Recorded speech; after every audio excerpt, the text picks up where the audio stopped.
Hello guys, this is defence DC. और जैसा कि आपको पता है कि हमारी पॉलिटी की महाराणा प्रताप सीरीज ख़त्म करवाने के बाद आपके लिए हमने हिस्ट्री की जयचंद्र गहरवार सीरीज स्टार्ट की है, जिसमें ये 13th लेक्चर है। टोटल मिला के 15 लेक्चर होने वाले हैं, मतलब इसके बाद 2 लेक्चर और आएंगे और आपकी हिस्ट्री थीम्स वाली बुक से कवर हो जाएगी पूरी। मतलब थीम्स वाली बुक में जितना दे रखा है उतना, जैसा कि मैंने आपको बता रखा है। CAPF हो, CDS हो, NDA हो, 50% क्वेश्चन डायरेक्ट थीम से आते हैं, डायरेक्ट। और जितने ये मैंने आपसे दूसरी बात ये भी बता दी है कि जो मैं आपको पढ़ाने वाला हूँ, जो भी आपको अंडरलाइन करवाने वाला हूँ, बस आपको वही पढ़ना है। 50% जो भी क्वेश्चन आएंगे जो थीम से आएंगे, इससे बाहर नहीं आ सकते। और अगर आप अच्छे से पढ़ोगे तो भाई क्वेश्चंस को भी आप अपने दिमाग से कर सकते हो। समझ रहे हो बात को? तो ये 13th लेक्चर, इसका नाम है Mahatma Gandhi and the nationalist movement. नाम से समझ आ रहा है, इस वाले चैप्टर में हम नेशनलिस्ट मूवमेंट को पढ़ेंगे, जो अपने इंडिया का जो फ्रीडम हमको जो मिली 1947 में, उसका जो पूरा फ्रीडम स्ट्रगल रहा बहुत एक लंबा, उस पूरे फ्रीडम स्ट्रगल को हम अच्छे से पढ़ने वाले हैं। ये बात अपने दिमाग में रख लीजिए। अच्छा, और पूरे फ्रीडम स्ट्रगल को हम गांधी जी के नज़रिए से पढ़ेंगे। गांधी जी को भी साथ साथ देखते जाएंगे कि कैसे वो इंडिया में आते हैं, उनके साथ साथ जो जो काम होते रहते हैं पूरे देश में, उसको हम पढ़ते जाएंगे। इस तरह इस पूरे चैप्टर का बेस रहने वाला है। आपने जिन लोगों ने पुराने लेक्चर देखे हैं वो सब जानते हैं किस तरह से मैं पूरी इसको कवर करवाता हूँ कि आपके सब कुछ दिमाग में बैठ जाएगा। बस आपको लेक्चर को एंड तक देखना है। और इस वीडियो को लाइक कर दीजिए बेटा। तुम देख के चले जाते हो लेकिन लाइक नहीं करते हो वीडियो को, ठीक है? लाइक करने से ये फ़ायदा है, ये वीडियो जो है बाकी लोगों तक रिकमेंड होता है और लोगों तक, ठीक है? होता ये है, जैसा कि आप सब लोग जानते हो, कि जब भी किसी देश के नेशनलिज्म या फ्रीडम स्ट्रगल के बारे में पढ़ते हैं तो किसी एक आदमी का नाम हमेशा आता है। हर देश में यही कॉमन है। इंडिया में जब भी आज़ादी की बात होती है तो महात्मा गांधी का नाम सबसे पहले हम सुनते हैं। जैसे और भी कई देशों के जैसे इसमें नाम दे रखें, अपन गारिबाल्डी को एसोसिएट करते हैं इटली की फ्रीडम के साथ, जॉर्ज वाशिंगटन को अमेरिकन वॉर ऑफ इंडिपेंडेंस के साथ, हो चीन मिन को स्ट्रगल ऑफ फ्री वियतनाम। बेटा आपसे सीधे पूछ सकता है कि कौन कौन उन देश के लीडर हैं। इटली के लिए Garibaldi, George Washington American war of independence, Ho Chi Minh किसके लिए, free Vietnam from colonial rule, इसके लिए। और सेम महात्मा गांधी किसके लिए होते हैं, father of Indian nation.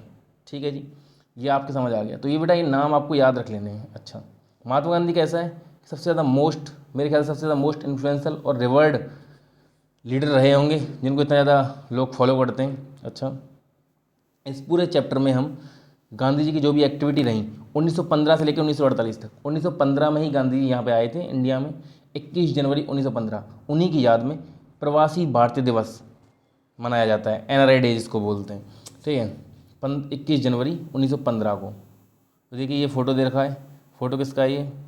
Gandhi ji ने जो सॉल्ट मार्च करी थी, कहाँ से स्टार्ट की थी?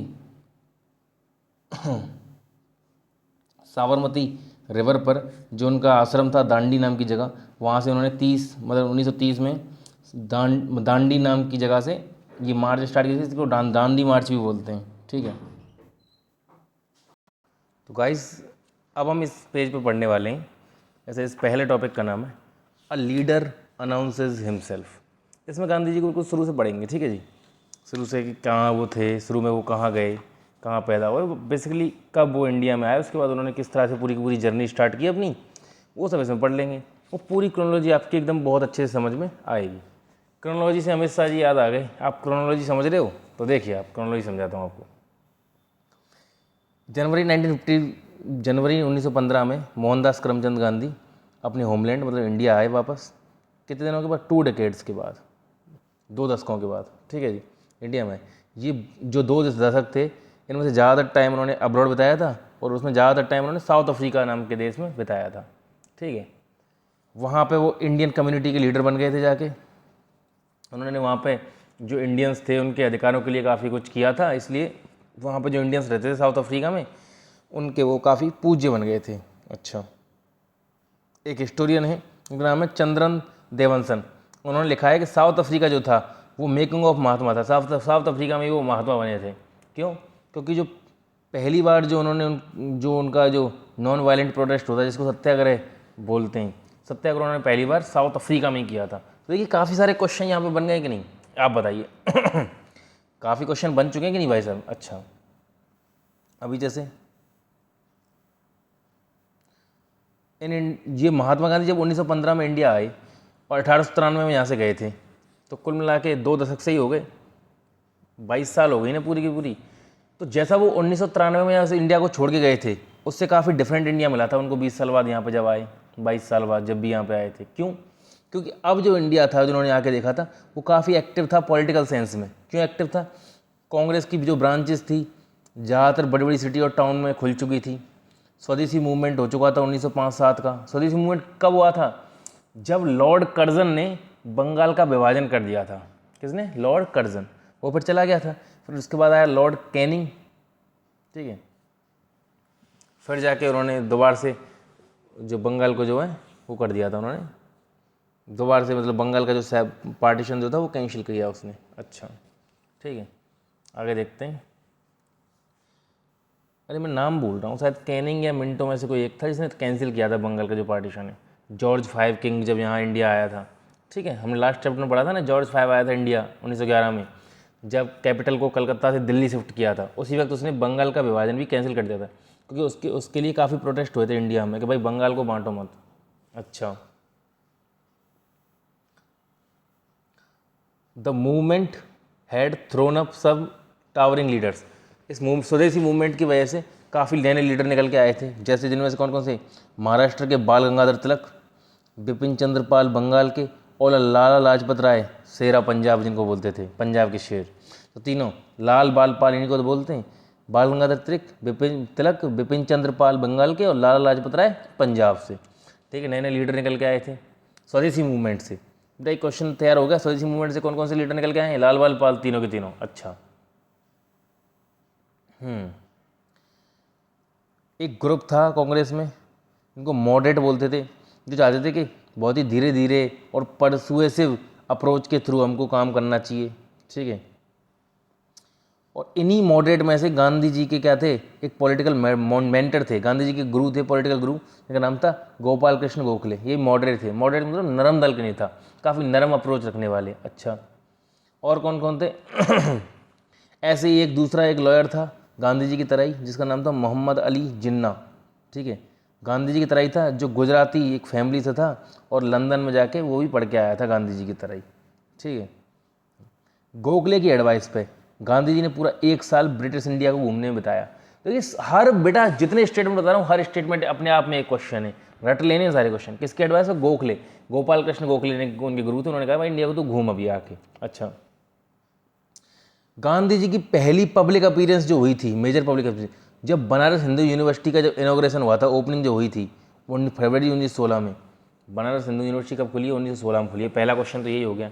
तो पहली बार पब्लिक में बोलने के लिए गांधी जी बनारस हिंदू यूनिवर्सिटी जब खुली थी उसी वक्त गए थे, 1916 में। अच्छा, ये चित्र है गांधी जी की जॉनसनबर्ग, साउथ अफ्रीका में।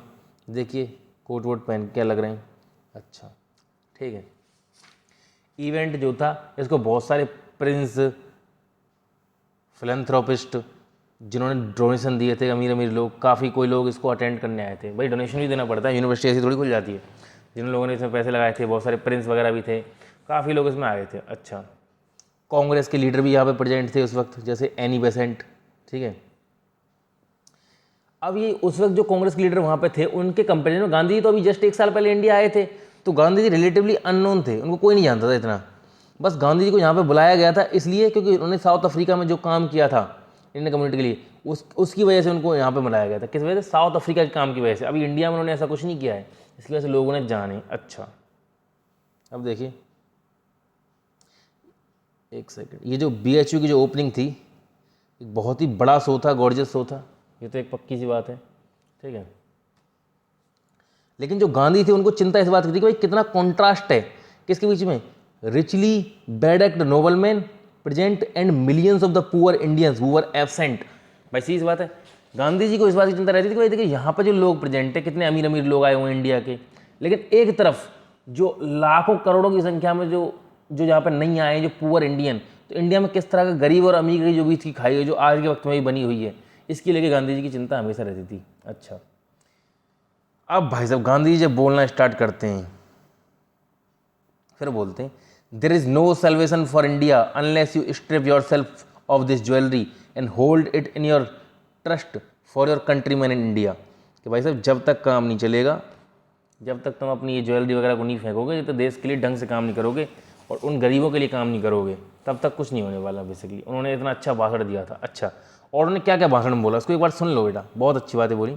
If we take away or allow others to take away from the peasant almost the whole of result of their labor, our salvation can only come through the farmer, neither the lawyers, neither the doctor, neither the rich landlords are going to secure it। कि भाई साहब हम जो ये रह रहे हैं, खा रहे हैं, ये सब इसके पीछे जो फार्मर, जो गरीब लोग हैं, उनकी मेहनत ही है जो देश को चला रही है बेसिकली। ठीक है, तो उन्होंने बोला कि हमें उनके बारे में सोचना पड़ेगा, तब जाके कुछ काम चलेगा देश का। ये जो अमीर अमीर लोग बैठे, इन्हीं के होने से कुछ काम नहीं चलने वाला। तुम समझ रहे हो ना क्या कहा गांधी जी ने। अच्छा, अब भाई बनारस हिंदू यूनिवर्सिटी बनारस में, तो गांधी जी की जो स्पीच थी बनारस में फरवरी 1916 में, ये एक was at one level merely a statement of fact, namely that Indian जो नेशनलिज्म था वो एक एलिट फिनोमिनन था, एक creation of lawyer, doctor, landlords. देखिए यही बात है, उस वक्त का जो नेशनलिज्म था वो अमीर लोगों का नेशनलिज्म था, गरीब आदमी को सबसे कोई मतलब नहीं था, क्या आज़ादी क्या होता है ये सब, समझ रहे हो बात को। लेकिन एक तरफ जैसे ही गांधी जी ने ये सब बोला, तो गांधी जी ने पूरे के पूरे नेशनलिज्म, राष्ट्रवाद को, चाहे गरीब हो या अमीर हो, सबसे जोड़ के पटक दिया। समझ रहे हो बात को। तो कुल मिला के काफ़ी हो गया। फिर देखो जनवरी के बाद मतलब फिर वो मार्च, मतलब फरवरी में तो वहाँ गए थे BHU, फिर मार्च 1916 में कराची गए थे। देखिए कराची में गांधी जी जा रहे हैं। ठीक है, ये गांधी जी हैं बेटा, ये जो बैठे हुए देखिए, ये रहे। ठीक है, अब अगले पेज पे हम देखते हैं। अच्छा,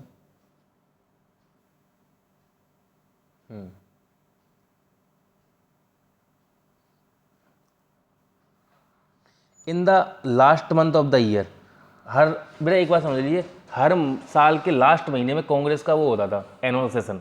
ठीक है, हर साल के लास्ट में दिसंबर के आसपास, दिसंबर में होता था कांग्रेस का हर साल की जो मीटिंग थी, जिनको वो बोलते हैं कांग्रेस के सेशन।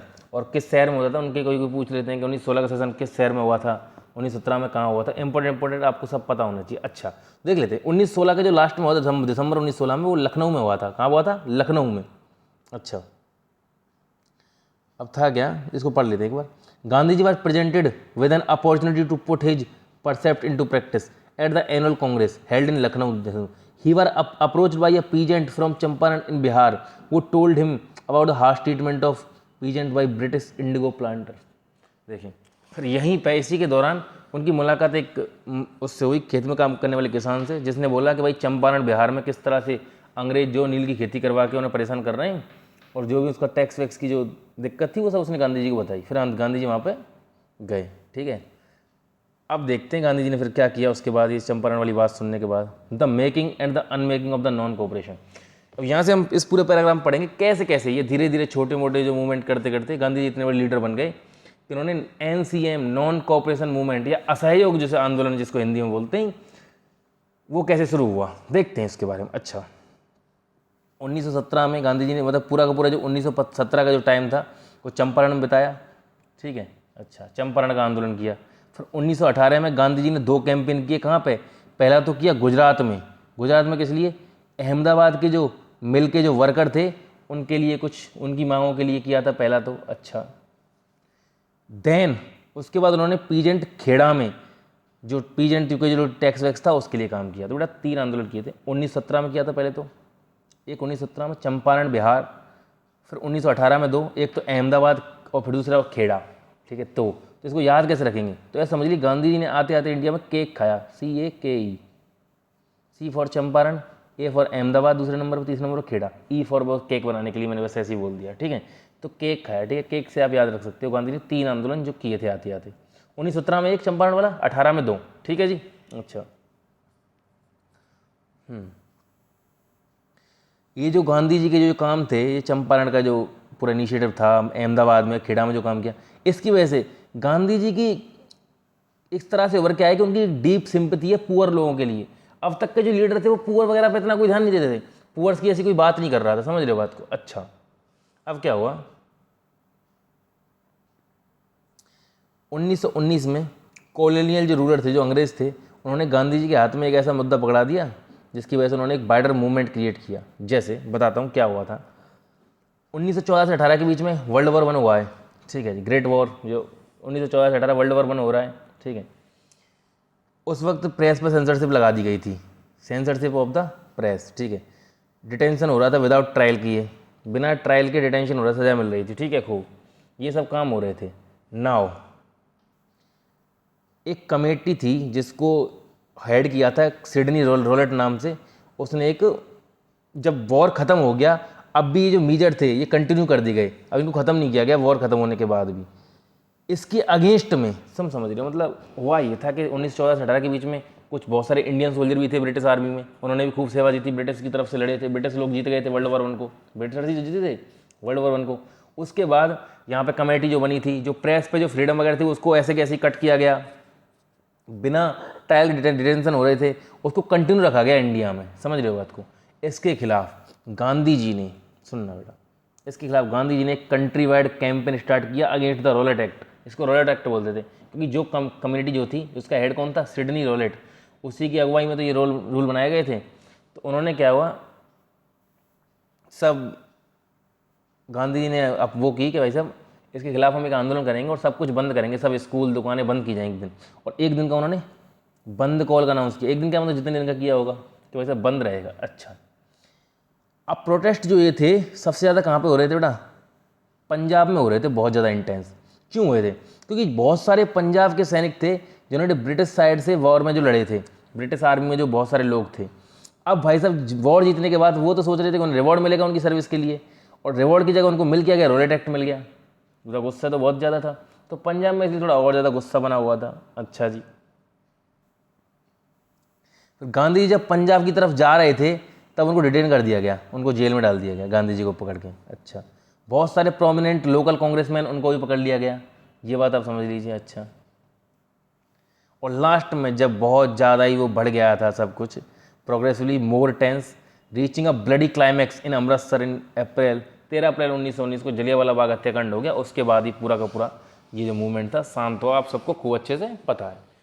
भाई रोलेट एक्ट के खिलाफ प्रदर्शन जो हो रहे थे, काला कानून वापस लो ऐसे करके, देखिए ना तुम सरदार उधम सिंह मूवी, उसमें वो बोल रहे होते हैं काला कानून वापस लो, और वो जो होता है वो चलवा देता है वो गोलियां उनके ऊपर, ओपन फायरिंग, तो फिर ओपन फायरिंग हो जाती है और लास्ट में जाके यहीं पे आके वो ख़त्म होता है।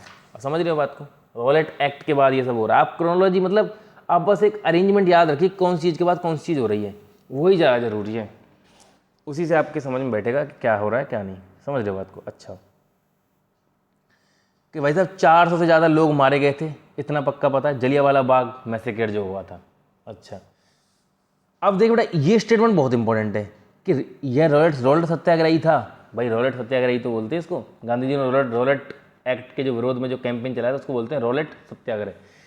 रोलेट सत्याग्रह की वजह से ही Gandhi ji true national leader बन के आए थे सबके सामने। तो गांधी जी इंडिया में किस वजह से फेमस हुए थे, रोलेट सत्याग्रह की वजह से। बहुत लोग समझते हैं नॉन कोऑपरेशन मूवमेंट, नहीं। अब क्या हुआ था, इसके बाद जब ये जलियांवाला बाग हत्याकांड हो गया, इसके बाद गांधी जी ने फिर बुलाया एक बड़ा मूवमेंट, इसको बोलते हैं वो non cooperation movement with British rule. Non cooperation movement, अच्छा क्या था, इंडियन से भाई साहब बोल दिया गया कि स्कूल जाना बंद कर दिए, मतलब असहयोग करना स्टार्ट कर दीजिए, किसी बात में कोऑपरेट मत कीजिए, हर चीज़ में स्कूल मत जाइए, कॉलेज मत जाइए, लॉ कोर्ट मत जाइए, वकीलों से मना कर दिया, टैक्स देने के लिए मना कर दिया गया। बेसिकली उन्होंने जितने भी वॉलेंट्री एसोसिएशन थे ब्रिटिश गवर्नमेंट के साथ, उस सब के लिए मना कर दिया, ये बात थी। समझ रहे बात को। अच्छा, और क्या बोला गांधी जी ने, गांधी जी बोला अगर नॉन कोऑपरेशन जो है उसको इफेक्टिवली कैरिड आउट किया जाता तो हम 1 साल के अंदर स्वराज हासिल कर लेते, 1 साल के अंदर ही हमारी आज़ादी मिल जाती, ऐसा गांधी जी ने बोला था। अच्छा, इस नॉन कोऑपरेशन मूवमेंट को बड़ा करने के लिए, इस ब्रॉड करने के लिए स्ट्रगल को, गांधी जी ने हाथ मिला लिया किससे, खिलाफत मूवमेंट से। खिलाफत मूवमेंट किस लिए चल रहा था, to store the caliphate a symbol of pan Islamic. Khilafat movement India के जो मुस्लिम थे, इंडिया नहीं वैसे पूरे वर्ल्ड में ये खिलाफत मूवमेंट चल रहा था। जो अंग्रेज जो लोग थे उन्होंने, वहाँ का मतलब रूलर था टर्की का जिसका नाम था केमाल अत्तातुर्क, ठीक है। इस अंग्रेजों ने मतलब इससे ऐसा करवा दिया था कि जो कैलिफेट वाला जो सिस्टम है उसको ख़त्म करवा दिया था वहाँ से, ठीक है। तो उसके कैलिफेट को रिस्टोर करने के लिए, वहाँ पे खलीफा को रिस्टोर करने के लिए खिलाफत मूवमेंट चल रहा था। तो गांधी ने सोचा कि नॉन कोऑपरेशन को और बड़ा करना है, हिंदू मुस्लिम यूनिटी और ज़्यादा हो जाएगी। इस तरह से गांधी जी ने पूरी मूवमेंट का सत्यानाश करवा दिया, बेसिकली मेरी भाषा में बोलूँ तो। पर उन्होंने नॉन कोऑपरेशन को खिलाफत के साथ जोड़ दिया, इतना आप क्लियर कर समझ लीजिए। तो गांधी ने क्या किया, NCM नॉन कोऑपरेशन मूवमेंट को किसके साथ जोड़ दिया, खिलाफत के साथ। खिलाफत क्या था क्या नहीं था उसको और ढंग से आपको बता देता हूँ, सुनिए। एक बात क्लियर हो गया आपके, गांधी जी आए, यहाँ के केक खाया, चंपारण, अहमदाबाद, खेड़ा, ठीक है। रोलेट एक्ट आया वर्ल्ड वॉर 1 के बाद इंडिया में, उसके खिलाफ गांधी जी ने वो चालू किया। पंजाब में बहुत प्रोटेस्ट थे, जलियांवाला बाग हत्याकांड हो गया। रोलेट एक्ट की वजह से ही गांधी जी यहाँ फेमस हुए। किस वजह से, रोलेट एक्ट की वजह से, बेटा बार बार बोल रहा हूँ याद रखिए। अच्छा, उसके बाद उन्होंने जलियांवाला बाग हत्याकांड हो गया, उसके बाद उन्होंने नॉन कोऑपरेशन मूवमेंट का स्टार्टिंग की। सब चीज़ की मना कर दिया, स्कूल अटेंड करने से, कॉलेज अटेंड करने से, बेसिकली कोई भी तरह से कोऑपरेट नहीं करना है। गांधी जी ने बोला अगर इसको तुम ढंग से करोगे तो 1 साल के अंदर तुम्हें आज़ादी मिल जाएगी। फिर उन्होंने इस स्ट्रगल को बड़ा करने के लिए खिलाफत मूवमेंट के साथ हाथ मिला लिए कि भाई एक साथ चलाते हैं एक बड़ा मूवमेंट। क्यों खिलाफत मूवमेंट किस लिए चल रहा था, कैलिफेट को, खलीफा को रिस्टोर करने के लिए, खलीफा की पावर कहाँ पर, टर्की में, ठीक है। अच्छा एक बार देख लेते हैं व्हाट वाज द खिलाफत मूवमेंट। जो खिलाफत मूवमेंट था 1919 से लेकर 1920 का, was a movement of Indian Muslims का मूवमेंट था। कि जिसको कौन लीड कर रहा था यहाँ पे, मोहम्मद अली और शौकत अली। बेटा इनको याद रख लीजिए एक एक नाम को, कि यहाँ पे 2 लीडर थे, मोहम्मद अली और शौकत अली। अच्छा, किस लिए था, उनकी डिमांड क्या थी उसको देख लीजिए। द तुर्किश जो सुल्तान है या खलीफा जो है, उसका कंट्रोल रहना चाहिए किसके ऊपर, मुस्लिम सैक्रेड प्लेस के ऊपर। उसने बोला भाई साहब कि जो वहाँ का जो टर्किश रूलर है या मुस्लिम जो रूलर है, उसका कंट्रोल रहना चाहिए वहाँ के सैक्रेड प्लेस के ऊपर। सैक्रेड प्लेस जैसे जो सैक्रेड प्लेस जो ऑटोमन एम्पायर के अंदर जो भी हुआ करते थे, जैसे जरात उल अरब, अरेबिया, सीरिया, इराक, पैलेस्टाइन, ये जो 3 जगहें ये मुस्लिम सोवरेनिटी के अंदर ही रहने चाहिए। 3-4 जगह, अरेबिया, सीरिया, इराक और पैलेस्टाइन। इस पूरे एरिया को क्या बोलते हैं, जरात उल अरब। बेटा इस जगह से भी क्वेश्चन बन सकता है, जरात उल अरब में कौन कौन से एरिया आ रहे हैं, अरब, सीरिया, इराक और पैलेस्टाइन। तो मैं कह रहा हूँ क्वेश्चन कहीं से बन सकता है, जो लाइन में बता रहा हूँ, इतना समझ लीजिए बस। अच्छा, तो अंग्रेजों ने इसकी पावर खत्म कर दिया था रूलर की, कि यहाँ कोई पावर नहीं चलेगी किसी रूलर की। उन्होंने बोला था कि नहीं, इस जगह तो हमारे मुस्लिम रूलर की, खलीफा की पावर ही होनी चाहिए। इसके लिए काम कर रहा था। अच्छा, खलीफा जो है must be left with sufficient territory, खलीफा के पास सफिशिएंट टेरिटरी होनी चाहिए जिसमें वो अपनी डिफेंड कर सके इस्लामिक फेथ को। ये बात है, ठीक है। कांग्रेस ने इस मूवमेंट को सपोर्ट किया था और महात्मा गांधी ने सोचा कि इसको नॉन कोऑपरेशन मूवमेंट के साथ जोड़ लेते हैं। ये सब मैं आपको बता चुका हूँ। अच्छा, अब निटिंग अ पॉपुलर मूवमेंट देखते हैं क्या हुआ। गांधी जी ने सोचा था कि हिंदू और जो मुस्लिम है वो कलेक्टिवली साथ आएंगे, ठीक है, और ये कॉलोनियल जो रूल है उसका एंड हो जाएगा, ठीक है। अच्छा, हुआ क्या था, स्टूडेंट, लॉयर्स, जितनी भी पूरी की पूरी वर्किंग जो क्लास थी, ठीक है, सब के सब लोगों ने खूब स्ट्राइक की। भाई साहब 1921 जो का टाइम जो चल रहा था, 1919 में रोलेट एक्ट का वो हुआ था, 1921 में हो रहा है ये सब, 1921 में चल रहा है ये सब जो नॉन कोऑपरेशन जो मूवमेंट है, और खिलाफत मूवमेंट के साथ अब जुड़ चुका है। अच्छा, तो उस 1921 के दौरान 396 स्ट्राइक हुई थी देश में, 6 लाख जो वर्कर थे, ठीक है, वो स्ट्राइक पे थे। सोच रहे हो तुम कितना बड़े लेवल का आंदोलन हुआ था। तो इसलिए तो गांधी ने कहा था कि नॉन कोऑपरेशन मूवमेंट जो 1 साल चल जाए तो अंग्रेज वैसे ही छोड़ के भाग जाएंगे। लेकिन एक कांड हो गया था, वो बताता हूँ क्या हो गया था जिस वजह से चल नहीं पाया ये। Loss of 7 million work day, 7 million work days का लॉस हो गया। आप कहोगे 6 लाख लोगों का 7 मिलियन वर्क डेज का लॉस कैसे हो जाएगा। भाई हर आदमी का 1 वर्क डे काउंट करेंगे तो काफ़ी दिन लोग स्ट्राइक पर रहे थे। इसका मतलब 7 मिलियन का मतलब समझ लो 70 लाख, 6 लाख लोग हैं, मतलब हर आदमी जो है कम से कम 10-12 दिन की स्ट्राइक पर रहा था। ये बेसिकली ऐसा सिस्टम है, समझ रहे हो बात को। अच्छा, और ऐसा ही नहीं कि इसमें अब देखिए था ये कि कंट्री साइड से हर तरफ से ये प्रोटेस्ट हो रहे थे। कैसे पता चला, हिली ट्राइब्स जो थी नॉर्दर्न आंध्र प्रदेश की, उन्होंने फॉरेस्ट लॉज को वायलेट कर दिया। अवध के जो किसान थे उन्होंने टैक्स देने से मना कर दिया। कुमाऊं जो किसान जो थे उन्होंने लोड कैरी करना बंद कर दिया कॉलोनियल ऑफिशियल्स के लिए, ठीक है। तो हर तरफ से जितनी तरह से प्रोटेस्ट हो सकता है सब जगह स्ट्राइक हुई खूब, सब तरह के। आंध्रा की फॉरेस्ट ट्राइब ने मना कर दिया, फॉरेस्ट लॉ तोड़ दिए। अवध के किसानों ने टैक्स देने से मना कर दिया। कुमाऊं पीजेंट ने refuse to carry load for their colonial official, ठीक है। सब समझ आ गया आपके। अच्छा, और जैसे ये पूरा का पूरा हमने देख लिया। लोकल नेशनलिस्ट लीडरशिप जो थी नॉन कोऑपरेशन किया खूब जाके, है ना। और कुल मिला के सब तरह के लोगों ने उस तरह से प्रोटेस्ट किया जितने भी उनके सूटेड इंटरेस्ट थे। ऐसे कोई आदमी टैक्स से परेशान है, वो टैक्स नहीं भर रहा है, कुल मिला के कोई कोऑपरेशन नहीं कर रहा था। अब देखिए नॉन कोऑपरेशन मूवमेंट के बारे में।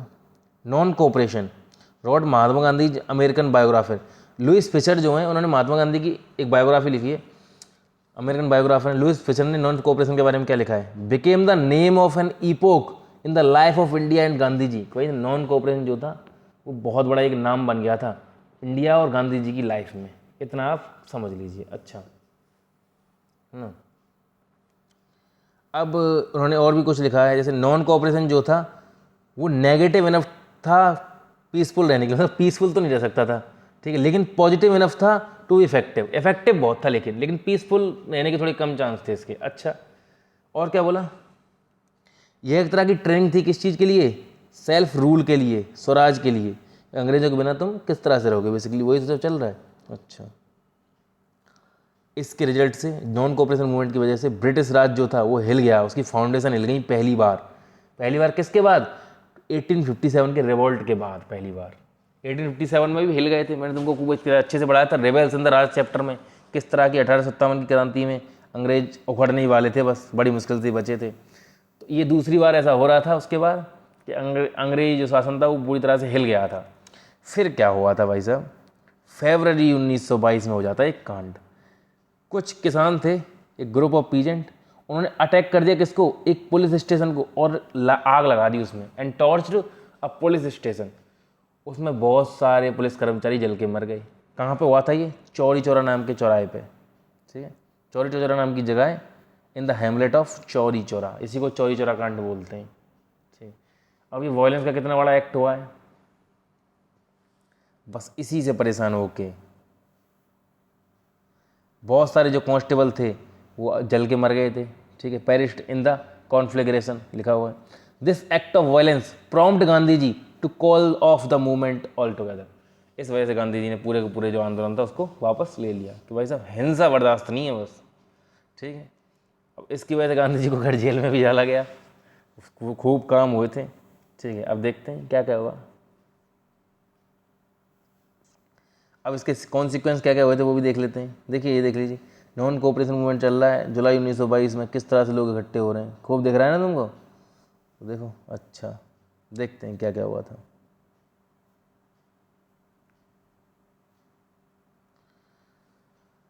तो कुल मिला के खूब तगड़ा वाला वायलेंस हो गया था उस वजह से। फ्रांस गांधी जी ने कहा वायलेंस बर्दाश्त नहीं है, इसलिए वापस ले लो इस पूरे मूवमेंट को, वरना हो ही जाता ब्रिटिश सर्च का एंड, ये समझ लो। अच्छा, देखते हैं नॉन कोऑपरेशन मूवमेंट के दौरान थाउजेंड्स ऑफ इंडियन जो थे उनको जेलों में डाला गया। गांधी जी हिमसेल्फ जो थे मार्च 1922 में अरेस्ट हो गए और उन पर चार्ज विद सेडिशन, देशद्रोह का चार्ज लगा गांधी जी पे। अंग्रेजों ने किसका चार्ज लगाया, देशद्रोह का। अच्छा, जब उनको सजा दे रहा था तो उस वक्त का जस्टिस था, किसका नाम था, C.N. ब्रूमफील्ड, बेटा याद रख लीजिए, C.N. ब्रूमफील्ड।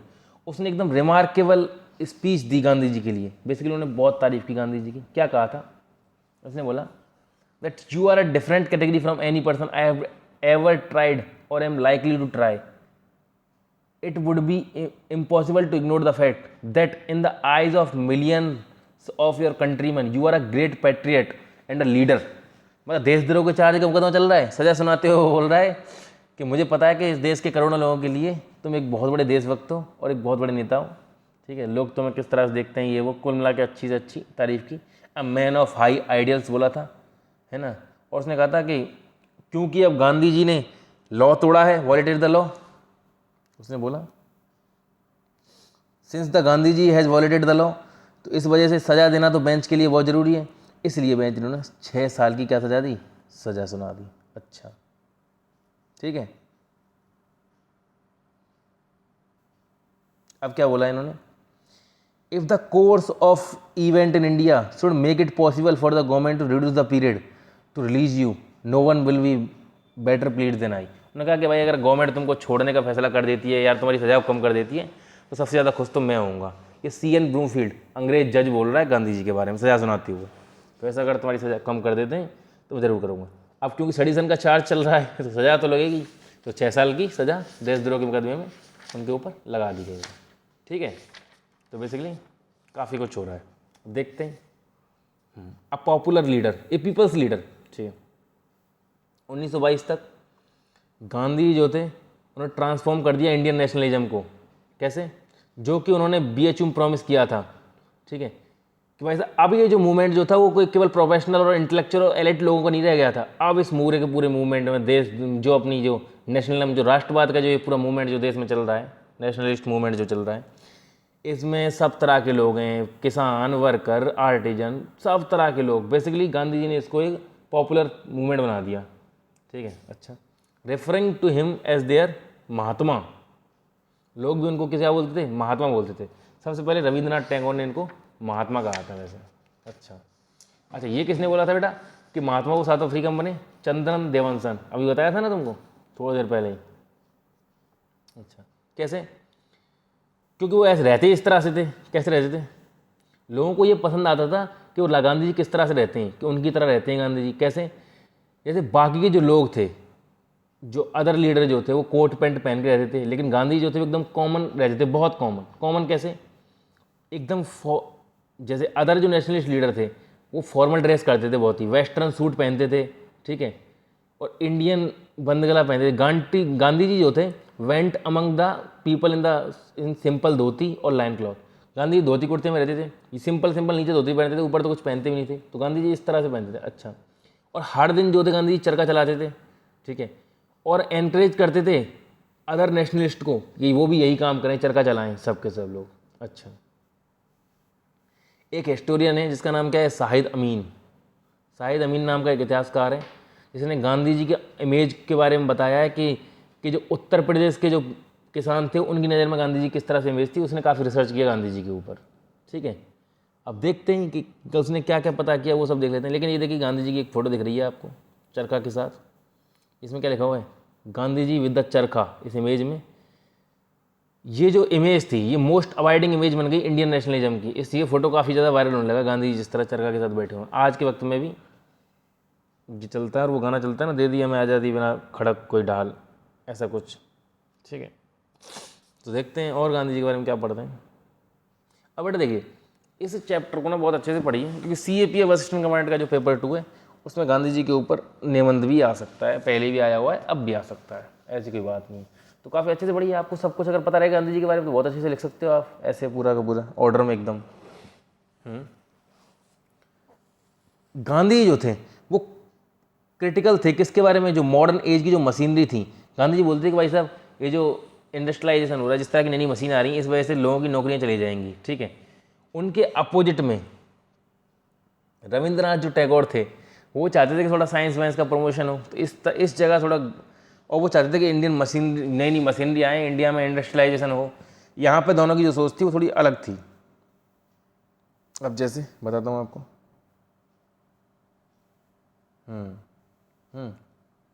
क्या बोला था? गांधी जी का अखबार निकलता था, इसका नाम क्या था? Young India. ये बेटा ये क्वेश्चन भी आ सकता है। इस यंग इंडिया अखबार कौन निकालता था? MK गांधी, मोहनदास करमचंद गांधी। ठीक है, गांधी ने क्या बोला था एक बार? यंग इंडिया का एक आर्टिकल है, I want to save time and labour not for the fraction of mankind but for all. I want the concentration of wealth not in hand of few but in hands of all. उन्होंने भी बोला था वैसे अगर machine वगैरह आ जाएंगी जैसा कि आज के वक्त में है, उसकी वजह से वेल्थ का जो कंसंट्रेशन है कुछ ही लोगों के हाथ में हो जाएगा। मैं चाहता हूँ कि मशीन वगैरह ना आए, लोग हाथों से काम करें, जिस वजह से जो पैसा जो सबके हाथों में रहे। ऐसा ना हो कि बहुत अमीर बहुत ज़्यादा अमीर बनते हैं और गरीब बहुत ज़्यादा गरीब रहते हैं। ये सब गांधी जी ने बोला था। अच्छा, और देख लेते हैं। फिर गांधी जी बहुत ज़्यादा फेमस होने लगे इसके बाद, ये जो पूरा का पूरा काम चल रहा था। ठीक है, गांधी जहाँ भी जाते थे, देखिए गांधी जी जहाँ भी जाते थे उनकी मेरेकुलस पावर के बारे में रूमर फैलना स्टार्ट हो गए थे कि भाई साहब ये जो आदमी है, गांधी जी के बारे में ऐसे अफवाह उड़ने लगी कि ये जो बाबा हैं इनके पास जादुई शक्तियाँ हैं। ये अफवाह कई जगह उड़ी। अच्छा, और ये तक अफवाह उड़ गई जो लोग गांधी जी की बातों को नहीं मानेंगे उनके साथ बहुत बुरा होगा। अच्छा, क्या क्या हुआ? जैसे नोन वेरियसली एज गांधी बाबा, गांधी बाबा नाम से जाने लगे। गांधी महाराज कई लोग बोलते थे, कई लोग महात्मा बोलते थे, कई लोग महात्मा गांधी बोलते थे। ठीक है, कुल मिला के गांधी जी अपीयर हुए इंडियन पीजेंट के लिए एज अ सेवियर, एक ऐसा आदमी जो उन्हें बचाने के लिए आया है। अच्छा, बहुत सारी उनकी चमत्कार की घटनाएं फैलने लगी। एक बार पढ़ लेते हैं, 2-4 तुम्हें बता देता हूँ, तुम्हें हंसी आएगी कि किस तरह के लोग अफवाहें वहाँ फैल रही थी। ऐसी पहली अफवाह ये, कोई सिकंदर साहू नाम का एक बस्ती से कोई आदमी था, उसने 15 फरवरी को उसने ये बोल दिया कि भाई साहब ये एक किसान है कि सिकंदर साहू नाम का, उसने बोल दिया कि मैं महात्मा गांधी को तब मानूंगा जब मेरा एक काड़ा जो है, काड़ा वो होता है जो गन्ने से जो गुड़ बनाया जाता था उबालते ना, तो मेरा जो काढ़ा जो है 2 टुकड़ों में बट जाएगा उबलते उबलते। तो बोला कि ऐसा, जैसे ही उसने ऐसा बोला तुरंत की तुरंत काढ़ा 2 टुकड़ों में बट गया। ठीक है, एक तो ये अफवाह उड़ रही थी, और एक क्या थी कि कोई आजमगढ़ का कोई किसान है, ठीक है, cultivator in Azamgarh, said that he would believe in the Mahatma's authenticity if sesame sprouted on his field planted with wheat, next day all the wheat field.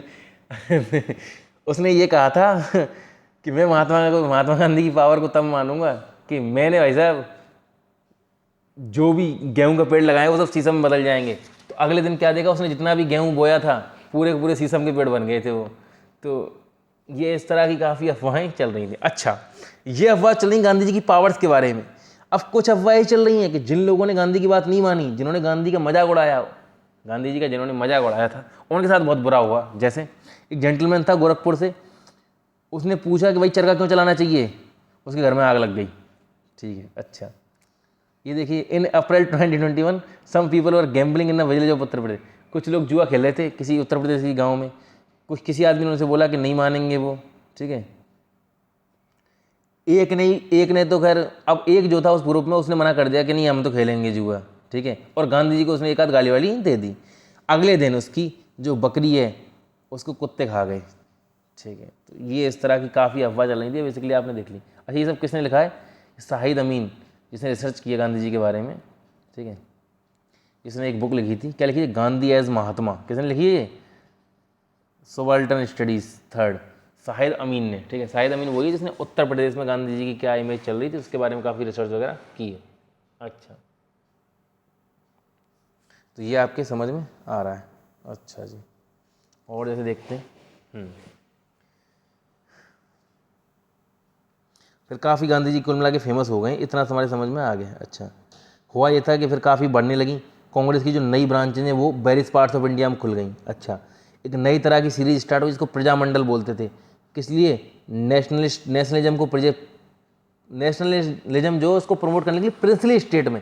देखिए, जिन जगह अंग्रेजों को रास्ता, वहाँ पर तो नेशनलिज्म काफ़ी फैला ही रही थी कांग्रेस जो है, लेकिन जो प्रिंसली स्टेट जो थी, जैसे पूरा का पूरा राजस्थान जो था वो पूरे के पूरे राजपूत राजाओं के अंदर था। अब वहाँ तो अंग्रेज है नहीं, पूरा राजस्थान गुजरात वाला जो एरिया है यहाँ तो अंग्रेजों का कभी शासन रहा नहीं है। अब वहाँ पे कैसा नेशनलिज्म फैलेगा? तो बहुत सारे प्रजामंडल के तरीके अपनाए, जहाँ से लीडर जाते लोगों से बात करते कि भाई साहब इस तरह से आज़ादी लेंगे, डेमोक्रेसी आएगी, तुम लोग अपना राजा चुन पाओगे। इस तरह से कुल मिला के नेशनलिज्म को काफ़ी नेशनलिज्म फैलाने के लिए उन्होंने ये प्रजामंडल की सीरीज को स्टार्ट किया कांग्रेस ने। अच्छा, जो प्रोविंशियल जो कमेटी थी कांग्रेस की, वो लिंग्विस्टिक बेस्ड पे बनाई जाती थी। अब मतलब जैसे साउथ की तरफ अगर कांग्रेस की वो हैं तो साउथ की भाषाएं बोल रहे हैं वहाँ पे, तो इस तरह से होता था कि भाई उनकी कैसे समझ आएगी। राजस्थान में अगर बन रही है तो राजस्थानी भाषा में चल रही है, उधर बिहार में अवधी में चल रही है। तो इस तरह से काफ़ी चल रहा था।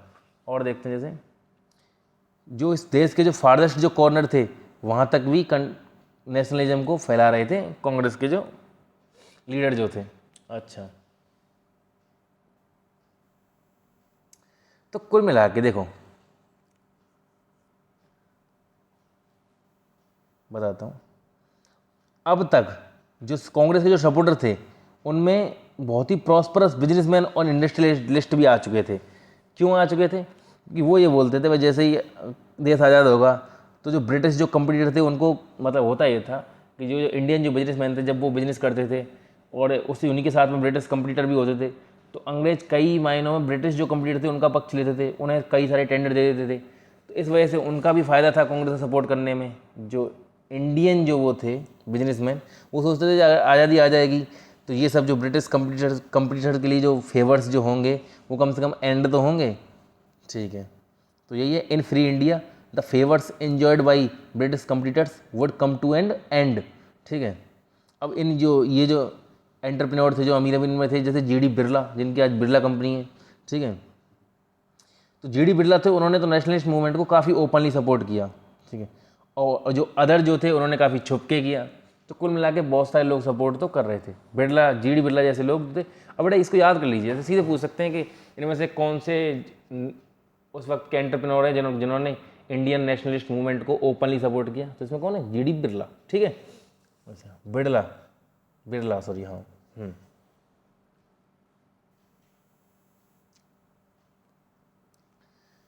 अभी गांधी जी का, अब ये जो नेशनलिज्म जो ये चल रहा है अभी के वक्त में देश का, जिसमें हर बच्चा जुड़ा हुआ है, चाहे अमीर गरीब किसी तरह का आदमी हो, बूढ़ा बच्चा, ठीक है, इस तरह के नेशनलिज्म को गांधीयन नेशनलिज्म बोला जाने लगा।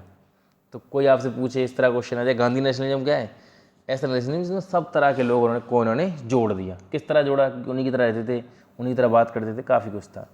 अब और पढ़ते हैं, कई चीज़ें। 1917 से 1922 के बीच में जब गांधी जी फेमस हो रहे थे, तो काफ़ी हाईली टैलेंटेड जो इंडियन थे वो भी उनसे आके जुड़ गए। जैसे कौन कौन थे ऐसे, अब बहुत सारे लोगों से उनका मौका मिला, यंग इंडियन जो बहुत टैलेंटेड थे उस वक्त की। अब आप खुद ही समझ जाओ कितने टैलेंटेड होंगे। महादेव देसाई, सरदार वल्लभ भाई पटेल, JB कृपलानी, सुभाष चंद्र बोस, अब्दुल कलाम आज़ाद, जवाहरलाल नेहरू, सरोजिनी नायडू, गोविंद वल्लभ पंत, C राजगोपालाचारी। बड़े इतने टैलेंटेड लोग थे उस वक्त के। जवाहरलाल नेहरू जो थे, सुभाष चंद्र बोस जो थे, तुम सोचिए सुभाष चंद्र बोस हैं, 7 महीने जाते हैं प्रिपरेशन करने, ब्रिटिश इंडियन जो सिविल सर्विस है उसे टॉप कर देते हैं, उसमें रैंक लेके आते हैं, फिर जाके सिविल सर्वेंट बन जाते हैं और नौकरी छोड़ देते हैं। तुम सोच रहे हो, तो बहुत टैलेंटेड इंडियन थे ये उस वक्त के। अब जवाहरलाल नेहरू हैं, बताओ कहाँ जाके पढ़ के आए थे उस वक्त। लोग आज के वक्त में ग्रेजुएशन नहीं कर रहे हैं बहुत लोग, उस वक्त कोई आदमी इतनी डिग्रियाँ लेने अगर विदेश जा रहा है पढ़ने तो कितने टैलेंटेड ही रहे होंगे, आप अपने दिमाग सोच लीजिए। अच्छा, ये सब लोग आके इनसे जुड़े, ठीक है, तो काफ़ी इनका जो मूवमेंट था वो काफ़ी बड़ा हो गया इस वजह से। महात्मा गांधी जो थे वो जेल से कब छूटे, फरवरी 1924 में। इसकी भी एक कहानी, महात्मा गांधी ने खाना वाना छोड़ दिया था और कुछ बीमार हो गए थे, तो इसलिए उनको छोड़ना पड़ा। याद है ना आपको 1922 में जज ने सजा सुनाई थी CN ब्रूमफील्ड ने 6 साल की, लेकिन देखिए फरवरी 1924 में 2 साल में ही छूट के आ गए। अच्छा, लेकिन इस वक्त अब गांधी जी का जो है नेशनलिज्म थोड़ा इस तरह का चलता है, मैं ये देखता हूँ उनका पैटर्न, या तो पता नहीं ये डर जाते थे या क्या होता था। एक तरफ तो ऐसा मूवमेंट खड़ा करेंगे, फिर शांत हो जाएंगे उस समय के, फिर मूवमेंट, फिर शांत, फिर मूवमेंट। ये इधर नॉन कोऑपरेशन मूवमेंट है, ये खत्म हो गया, अभी जेल से छूट आए यहाँ पे, तो दोबारा मूवमेंट करना चाहिए था ना यूँ, लेकिन नहीं, अब बिल्कुल बंद कर देंगे मूवमेंट को बहुत समय के लिए। फिर सीधे 6-7 साल बाद ही 1930 में जाके स्टार्ट होगा दांडी मार्च है, जिसको सिविल डिसोबीडियंस मूवमेंट करते हैं। फिर जाके शांति 10 साल के लिए, फिर होगी अगस्त क्रांति 1942 में जाके। तो ये पता नहीं बीच बीच में 10-10 साल के लिए कहाँ जा रहे हैं, अब देखते हैं। जैसे 1924 में जैसे छूटे तो उन्होंने अपना जो पूरा का पूरा ध्यान है वो खादी के प्रमोशन की तरफ लगा दिया, और दूसरा और किस लिए लगाया, अबॉलिशन ऑफ अनटचेबिलिटी के लिए लगा दिया। तो भाई साहब ये जो छुआछूत है इसको ख़त्म करेंगे और खादी को प्रमोट करेंगे, इसलिए उन्होंने लगा दिया। अच्छा, अब गांधी जो थे वो एक सोशल रिफॉर्मर भी थे, जितने वो पॉलिटिशियन थे उतने सोशल रिफॉर्मर भी थे। वो ऐसा बोलते थे कि भाई साहब कि आज़ादी जो है, आज़ादी मिलने से पहले लोग एकदम सोशल एवेस जो हैं, जैसे चाइल्ड मैरिज जैसी ये चीज़ें, अनटचेबिलिटी जैसी जो चीज़ें हैं, ठीक है, चाइल्ड मैरिज, इनसे तो आदमी मुक्त होना चाहिए, इनसे तभी तो फ्रीडम के हम वर्दी बनेंगे। तो फ्रीडम मिलने से पहले हम एकदम सही होने चाहिए, इस तरह से गांधी जी बोलते थे। तो यहाँ तक हमने 2 पॉइंट पढ़ लिए, ठीक है। तो ये जो थर्ड पॉइंट है जिसका नाम है सॉल्ट सत्याग्रह, एक केस स्टडी। अब देखिए मैंने इससे पहले का आपको पूरा का पूरा आपको सब बता ही दिया है।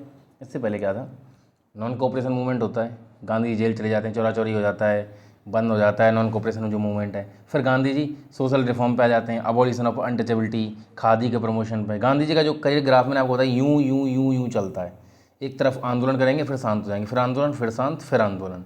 तो अब दूसरे आंदोलन का वक्त आ गया, NCM हुआ, शांत हो गए खादी वादी के प्रमोशन में, अब दूसरा आंदोलन आने वाला है, 1930 का टाइम आ गया, हर 10-10 साल के गैप पे, ठीक है। देखते हैं क्या होता है इस बार, ठीक है।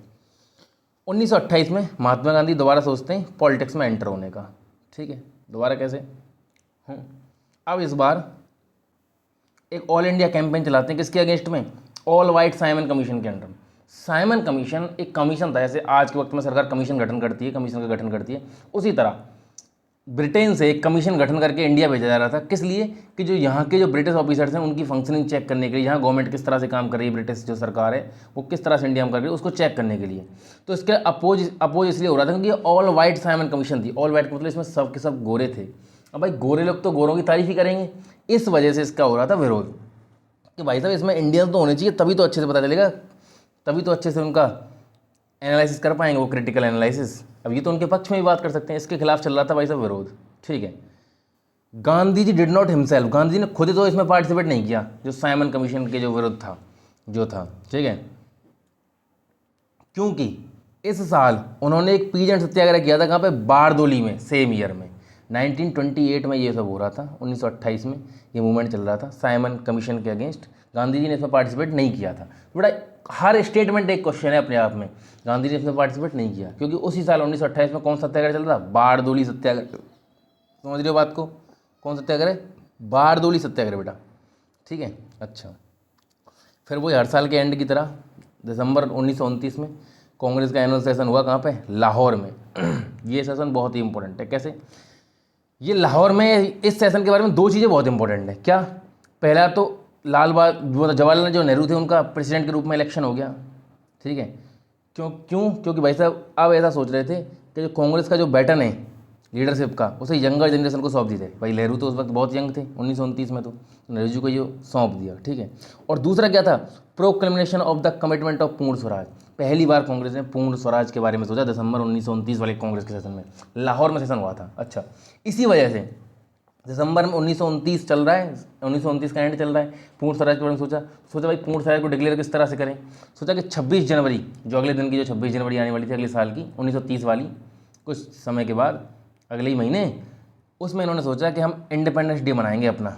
मतलब अभी आज़ादी मिली नहीं थी, लेकिन इन्होंने क्या मना दिया? एक इंडिपेंडेंस डे मना दिया और एक झंडा अपना फहरा दिया 26 जनवरी को। इसी याद में अब कई लोग सोचते हैं हमने अपना संविधान जो इन्फोर्स किया था, लागू जो किया था, वो 26 जनवरी 1950 को किया। भाई नवंबर 1949 में बन गया था संविधान जो अपना, ठीक है। अब नवंबर 1949 में जब बन चुका है उसके बाद, लेकिन हम लागू कब कर रहे हैं? 26 जनवरी 1950 को हम उसे क्या कर रहे हैं? लागू कर रहे हैं। तुमको ये सब पता होना चाहिए। बस 26 जनवरी 1950 को इसी दिन की याद में उसको लागू किया जाता है कि भाई कांग्रेस ने इस दिन इंडिपेंडेंस डे मना के पूर्ण स्वराज मनाया था। समझ रहे हो बात को? 26 जनवरी 1930 को। तो ये दिसंबर 1929 के लाहौर सेशन का ये पूरा का पूरा ना वो है। समझ में आ गई आपकी बात? अच्छा, अब 1930 आने वाला है, ठीक है। फिर क्या होता है? अगले पेज पर देखते हैं। सून आफ्टर द, ये जैसे इंडिपेंडेंस डे मना लिया 1930 में, 1930 आ गई ना, जनवरी 26 जनवरी 1930 को इंडिपेंडेंस डे मना दिया। महात्मा गांधी ने अनाउंस कर दिया क्या? कि वो एक मार्च को लीड करेंगे। मार्च मतलब बहुत सारे लोगों को जो लेके जाते हैं वो ऐसी तरह की मार्च को लीड करेंगे। किस तरह की? किस काम के लिए लीड करेंगे? जो ब्रिटिशर्स का एक जो लॉ है, सॉल्ट का जो लॉ, जो वाइडली डिसलाइक्ड जो लॉ है ब्रिटिशर्स का, उसको ब्रेक करने के लिए, उसको तोड़ने के लिए। सॉल्ट लॉ क्या था? पहले नियम तो पढ़ लेते हैं भाई, नियम को तोड़ देंगे। पहले तो सॉल्ट लॉ तो देख लेते हैं। क्या है सॉल्ट लॉ? कि भाई साहब स्टेट की मोनोपोली थी किसके ऊपर? सॉल्ट को मैन्युफैक्चर और सॉल्ट को बेचने के लिए। कि नमक जो है, पहले जो हर आदमी कहीं से भी नमक बना सकता था, वो सब खत्म कर दिया। ऐसा बोल दिया कि नमक केवल ब्रिटिश सरकार ही बना सकती है, जो उस वक्त की सरकार थी। बेसिकली ब्रिटिश सरकार ही तो हुई, ब्रिटिश लोगों की कॉलोनी है इंडिया, तो ब्रिटिश सरकार ही तो हुई। अच्छा जी, केवल ब्रिटिश लोग ही मैन्युफैक्चर कर सकते हैं और वही नमक को बेच सकते हैं, ये काम था। समझ रहे बात को? लोगों को मना कर रखा था कि सॉल्ट जो है वो डोमेस्टिक यूज के लिए भी खुद के लिए नहीं बना सकते, बेचना दूर की बात है, खुद के लिए भी सॉल्ट नहीं बना सकते। तो उन्होंने ये फैसला किया, जैसे इंडिपेंडेंस डे कांग्रेस ने मना लिया था 1930 में, वैसे सब ऐसे ही एक मैं मार्च निकालूंगा। ठीक है जी, ऐसा हो गया फैसला। ये देखिए एक चित्र है दांडी मार्च का, गांधी चले जा रहे हैं। दांडी मार्च 1930 की बात है, ठीक है। देखिए कई सारे लोगों के साथ, ये गांधी जी हैं बीच में, कई सारे लोगों के साथ जुड़ते हुए जा रहे हैं। अच्छा, पढ़ते हैं क्या हुआ था। ये जो मार्च स्टार्ट हुई थी 12 मार्च से इन्होंने स्टार्ट किया था। देखिए एक तो मार्च ऐसे होता है कैंडल मार्च, तो बेटा अब ये जो कोइंसिडेंस है कि मार्च जो मार्च महीने में ही हुई थी, दोनों मार्च अलग अलग, मार्च महीने में दांडी मार्च हुई थी, इस तरह समझिए। मार्च मतलब बहुत सारे लोगों को एक साथ लेके चलना। अच्छा, तो देखते हैं क्या हुआ, ढंग से देख लेते हैं क्या होता है, ठीक है। ऑल दो गांधी जी ने जो था नोटिस दे दिया था पहले ही सॉल्ट मार्च का, किसके लिए? वॉइसरॉय लॉर्ड इरविन के लिए। इरविन को बोलते थे वैसे मैं सॉल्ट मार्च निकालूंगा, ठीक है। इरविन ने क्या है ऐसा सोचा है कि भाई साहब ऐसा कोई ज़्यादा बड़ी बात नहीं है ये, इरविन ने इसको इग्नोर कर दिया इस बात को कि क्या कर लेगा ये बूढ़ा आदमी मार्च निकाल के, कौन सी बड़ी बात है। लेकिन 12 मार्च 1930 को गांधी जी ने चलना स्टार्ट किया उनके आश्रम साबरमती से टुवार्ड्स द ओशियन। भाई नमक, ये रूल क्या है कि इंडियन लोग नमक नहीं बना सकते। इन्होंने फैसला किया था कि हम समुद्र किनारे जाएंगे और खुद नमक बनाएंगे समंदर के पानी से, ठीक है। समंदर में नमक होता है ना, उससे नमक बनाया जा सकता है। समंदर पे आप जाओगे जब बीच पे, तो आपको गड्ढों में कई जगह सफ़ेद सफ़ेद नमक पहले से डला हुआ मिलेगा, ठीक है। तो इस तरह से उन्होंने ओशियन की तरफ चलना स्टार्ट किया। कहाँ से? अपने आश्रम साबरमती से। समझ रहे हो बात को? अच्छा, 12 मार्च को ये लोग निकले। इसी दौरान क्या देखा? अब देखिए, ये हमने देखा है कि सत्याग्रही जो थे वो पहुंच गए थे 6 अप्रैल 1930 को। तो 12 मार्च से, देखिए इसमें लिखा भी हुआ है इसमें, 6 अप्रैल 1930 को दांडी नाम की जगह पर पहुंच गए वो, साबरमती से दांडी। ठीक है, ठीक है। अच्छा, देखते हैं। अब देखिए, आप देख रहे होंगे लोग यहाँ गड्ढों में भरा हुआ जो नमक है सफ़ेद सफ़ेद, इसको निकाल रहे हैं। इस तरह से सॉल्ट रूल जो है उसको तोड़ रहे हैं बेसिकली। समझ आ गया? अब ऐसा हुआ था, इस मार्च का असर ऐसा हुआ था कि जगह जगह देश में पैरेलल सॉल्ट मार्च निकाली गई। बहुत लोगों ने सॉल्ट मार्च निकाली अलग अलग देश के कोनों में। समझ रहे हो बात को? फिर क्या हुआ कि अब ये पूरा का पूरा पैराग्राफ है कि सॉल्ट मार्च ही गांधी जी ने क्यों निकाली, वाई द सॉल्ट सत्याग्रह। तो इसके लिए गांधी जी ने क्या लिखा था? गांधी लिखते हैं कि सॉल्ट जो है कि भाई साहब कि सॉल्ट टैक्स को इस तरह डिज़ाइन किया गया है कि मतलब बेसिकली ये बहुत ही डिस्क्रिमिनेटरी है, ऐसा बोला। सॉल्ट तो एक बहुत ही बेसिक, मतलब बहुत ही एक बेसिक सी चीज़ है, इसको भी अगर ये लोग ख़त्म कर रहे हैं तो फिर क्या ही मतलब निकलेगा। तो ये गांधी जी ने रीजन दिया था कि सॉल्ट बहुत ही, उन्होंने सॉल्ट का एग्जाम्पल इसलिए लिया कि नॉर्मल लोग भी नमक से जुड़े हुए हैं। नमक के बिना, नमक के बारे में हर कोई तो जानता है। ठीक है, अच्छा, ये गांधी जी का स्टेटमेंट है। Tomorrow we shall break the salt tax law. 5 अप्रैल 1930 की बात है।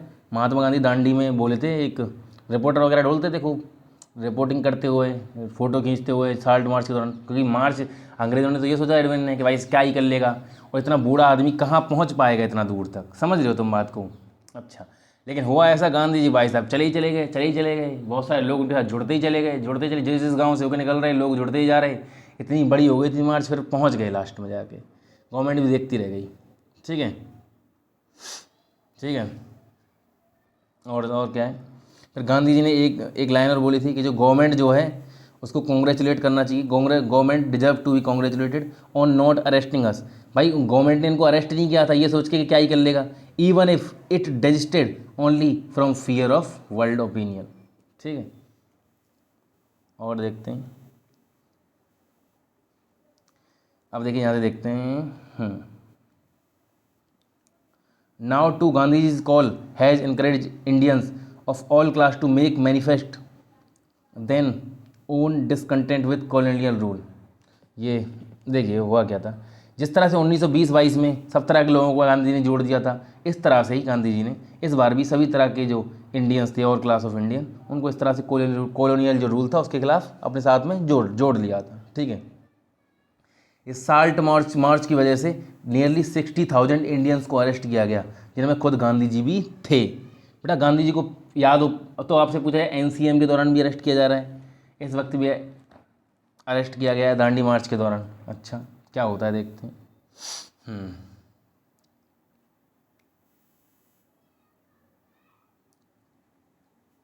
अब देखिए, भले ही अंग्रेज़ों का लग तो ऐसा रहा था, अंग्रेज़ों ने कोई ध्यान नहीं दिया, लेकिन अंग्रेज़ों की जो ऑफिशियल जो रिपोर्ट्स मिलती हैं, सीक्रेट जो रिपोर्ट मिलती हैं, उनमें आज के वक्त में भी ये पता चलता है कि अंग्रेज़ लोग पूरा ध्यान दे रहे थे गांधी जी की इस पूरी मार्च के ऊपर। तो जो प्रोग्रेस थी गांधी जी की मार्च की टू द सीशोर मतलब समुद्र के किनारे तक, can be traced from the secret reports filed by the police officials deputed to monitor his movement.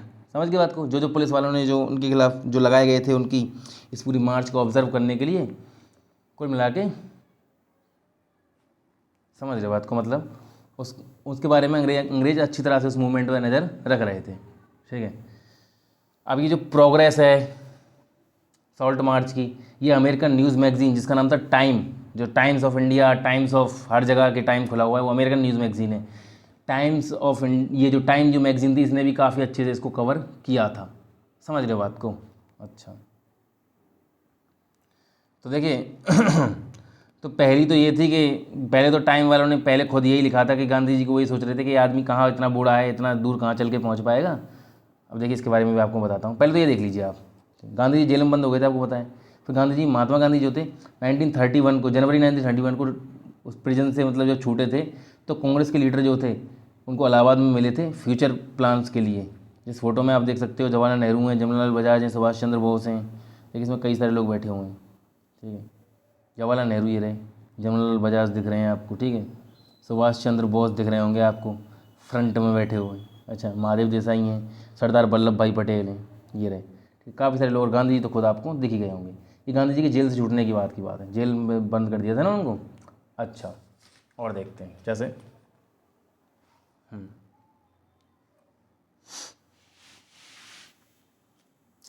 और जो टाइम जो मैगजीन थी उसने उन्हें किस तरह सैल्यूट किया, a saint and a statesman who was using Christian acts as weapon against the man with Christian belief. एक ऐसा आदमी जो क्रिश्चियन एक्ट्स का यूज कर रहा है किस चीज़ के लिए, वेपन बना के किसके अगेंस्ट, क्रिश्चियन बिलीफ, जो क्रिश्चियन लोग हैं जो क्रिश्चियन बिलीफ्स को मानते हैं उनके अगेंस्ट। इस तरह से टाइम्स ने लिखा था।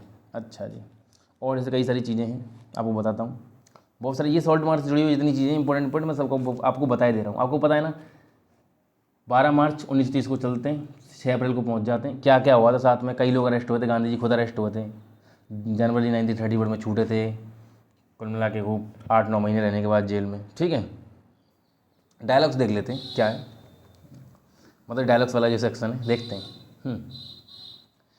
ये सॉल्ट मार्च जो थी ये नोटेबल थी 3-4 रीजन्स के लिए। किस लिए, पहला रीजन तो ये कि ये ऐसा इवेंट था जिससे महात्मा गांधी वर्ल्ड अटेंशन में आ गए। समझ रहे हो बात को, किस में आ गए, वर्ल्ड अटेंशन में। समझ रहे हो तुम बात को। अच्छा बेटा देखिए एक बात समझिए, आपको मैंने पहले बताया कि उस पहले 1920 के आसपास को हुआ था नॉन कोऑपरेशन मूवमेंट, असहयोग आंदोलन। अभी सिविल डिसोबीडियंस होने वाला है। लेकिन 1900 उस असहयोग आंदोलन से पहले, नॉन कोऑपरेशन से पहले रॉलेट सत्याग्रह हुआ था। तो हमने पहले पढ़ा था रॉलेट सत्याग्रह की वजह से तो वो देश में नेता बने, मतलब देश में उनको पहचान किससे मिली, रॉलेट सत्याग्रह की वजह से पूरे जो इंडिया में। और वर्ल्ड लेवल पे वो जो गांधी से वर्ल्ड अटेंशन में कब आए, ये सॉल्ट मार्च की वजह से। तो कोई आपसे पूछे इंडिया में फेमस हुए रॉलेट सत्याग्रह की वजह से, वर्ल्ड अटेंशन में कब आई, सॉल्ट मार्च या दांडी मार्च जिसको बोलते हैं, इसकी वजह से। कैसे, क्योंकि भाई साहब अमेरिकन जो और यूरोपियन जो प्रेस थी इसने इसको वाइडली कवर किया था उस वक्त, इस गांधी जी की जो मार्च थी। अच्छा सेकंड क्या था, ये फर्स्ट नेशनलिस्ट एक्टिविटी थी, इसमें वुमन ने भी पार्टिसिपेट किया था लार्ज नंबर में। और वुमन को पार्टिसिपेट करने में किसका ज़्यादा योगदान था, गांधी जी को किसने मनाया था कि भाई साहब वुमेंस को भी जुड़ने दीजिए इसमें, उनका नाम था कमला देवी चट्टोपाध्याय। बेटा ये क्वेश्चन सीएपीएफ में भी आ चुका है एक बार। ठीक है, हर क्वेश्चन बहुत इंपॉर्टेंट, ये लगा हुआ ना कमला देवी चट्टोपाध्याय, तो इनका नाम आप याद रखिए। कमला देवी चट्टोपाध्याय ने गांधी जी को मनाया था कि वैसे इसमें इस आंदोलन में जो हमें वुमेंस को भी जोड़ना चाहिए, जरूर जोड़ना चाहिए, ऐसा उन्होंने बोला था। अच्छा और देख लेते हैं कि वो चाहती थी कि भाई साहब ये जो प्रोटेस्ट जो है केवल मैन तक ही सीमित ना रहे। ठीक है, अच्छा तीसरा क्या रीजन था, third and perhaps most significant, तीसरा सबसे इंपॉर्टेंट रीजन कि salt march which forced upon the British the realisation of their Raj would not last for ever and they would have to devolve some power to India. इस salt march की वजह से Britishers को पता चल गया था कि उनका जो राज है वो हमेशा के लिए नहीं रहेगा, उनको कुछ ना कुछ पावर इंडियंस के हाथ में भी देनी पड़ेगी। समझ रहे बात को। तभी इसके बाद जो गवर्नमेंट ऑफ इंडिया एक्ट 1935 का आया था उसमें तो खूब इंडियंस के हाथ में पूरी पावर दे दी थी। बेसिकली ऊपर का जो गवर्नर था वो तो ऊपर का कंट्रोल रह गया था ब्रिटिशर्स के हाथ में, लेकिन नीचे वाला जो पूरा का पूरा इलेक्शन वगैरह खूब प्रॉपर कंडक्ट हो गए थे। अपना जो पूरा का पूरा जो कॉन्स्टिट्यूशन है वो गवर्नमेंट ऑफ इंडिया का जो एक्ट है 1935 का उसी से पूरा का पूरा मिलता जुलता है। ठीक है, अच्छा इस सब को एंड रखने के लिए ये जो दांडी मार्च वगैरह ये चल रहा है इसको सिविल डिसोबीडियंस मूवमेंट बोलते हैं। कौन सा, सिविल डिसोबीडियंस मूवमेंट, सविनय अवज्ञा आंदोलन। ठीक है, विनय के साथ अवज्ञा। ठीक है, मतलब हम मना कर रहे हैं लेकिन झुक के। ठीक है, रूल तोड़ रहे हैं झुक के, वैसे हाथ जोड़ के रूल तोड़ रहे हैं, बेसिकली ये है। अच्छा इस सब को एंड करने के लिए ब्रिटिश गवर्नमेंट ने एक series of round table conference start की। राउंड टेबल कॉन्फ्रेंस मतलब एक गोल टेबल होती थी, उस पर सब लोग बैठ जाते थे मीटिंग करके, ये स्टार्ट किया। इसको गोल मेज सम्मेलन भी बोलते हैं। भाई ये प्रोटेस्ट जैसे खत्म हो। ठीक है, तो लंदन में पहली जो मीटिंग हुई थी वो नवंबर 1930 में हुई थी, 1930 के एंड में। ठीक है जी, but without the pre eminent political leader in India, लेकिन उसमें कोई ज़्यादा प्री एमिनेंट पॉलिटिकल लीडर नहीं आए थे। ठीक है, फिर गांधी जेल से छूटे थे कब, जनवरी 1931 में। अभी पुराने फोटो में हमने देखा था, लेकिन पहली मीटिंग तो हो ही चुकी है, गांधी जेल में छूटे हैं इस वक्त। ठीक है, फिर गांधी छूटने के बाद उन्होंने बहुत सारी मीटिंग वायसरॉय के साथ की। उस वक्त वायसरॉय कौन था, इरविन था। और गांधी और इरविन के बीच में क्या साइन हुआ, गांधी इरविन पैक्ट। समझ रहे हो बात को, 1931 में गांधी इरविन पैक्ट साइन हुआ है। ठीक है, गांधी इरविन पैक्ट में क्या कहा था कि जो civil disobedience would be called off, कि जो सिविल डिसोबीडियंस जो मूवमेंट चल रहा है इसी को सिविल डिसोबीडियंस बोलते हैं, जो दांडी मार्च के साथ जो स्टार्ट हुआ है। ठीक है, हाथ जोड़ के मना करना, सविनय अवज्ञा आंदोलन बेसिकली। ठीक है, कि सिविल डिसोबीडियंस जो मूवमेंट है इसको कॉल्ड ऑफ होगा कब, जब ऑल प्रिजनर्स रिलीज होंगे और सॉल्ट मैन्युफैक्चर अलाउड होंगे अलॉन्ग द कोस्ट। कि वैसा नमक बनाना अलाउड करना पड़ेगा, और जो भी तुमने पकड़ा है जिन लोगों को अरेस्ट किया है 60,000 लोग, उनको सबको छोड़ना पड़ेगा। ठीक है, ये जो पैक्ट है इसको क्रिटिसाइज किया रेडिकल नेशनलिस्ट ने, जो बहुत ज़्यादा राष्ट्रवादी नेता थे, उग्र राष्ट्रवादी जिनको बोलते हैं उस वक्त के, उन्होंने इस पैक्ट को जो, और आपने देखा होगा आज के वक्त में भी लोग पसंद नहीं करते इस पैक्ट को। पसंद क्यों? ऐसा बोलते हैं गांधी जी चाहते तो इरविन से बोल सकते थे, क्योंकि उस वक्त जेल में भगत सिंह, सुखदेव और राजगुरु की फांसी होने वाली थी। तो कई लोग ऐसा बोलते हैं 1931 में जो फांसी होने वाली थी, 1931 में फांसी होने वाली थी मार्च में, ठीक है जी, 23 मार्च शहीद दिवस जिसको बोलते हैं, ठीक, ये फांसी होने वाली थी। और गांधी जी ने, गांधी इरविन जो पैक्ट था मार्च में साइन किया था, लेकिन उसमें भगत सिंह, सुखदेव और राजगुरु को छोड़ने की कोई बात नहीं की थी, बेसिकली इसलिए रेडिकल जो नेशनलिस्ट थे वो परेशान थे। अच्छा क्यों? गांधी जो थे वो अनेबल टू, वो मतलब अनेबल थे किस चीज़ में, to obtain from the viceroy a commitment to political independence for Indian, he could obtain merely an assurance of talk towards the that possible and.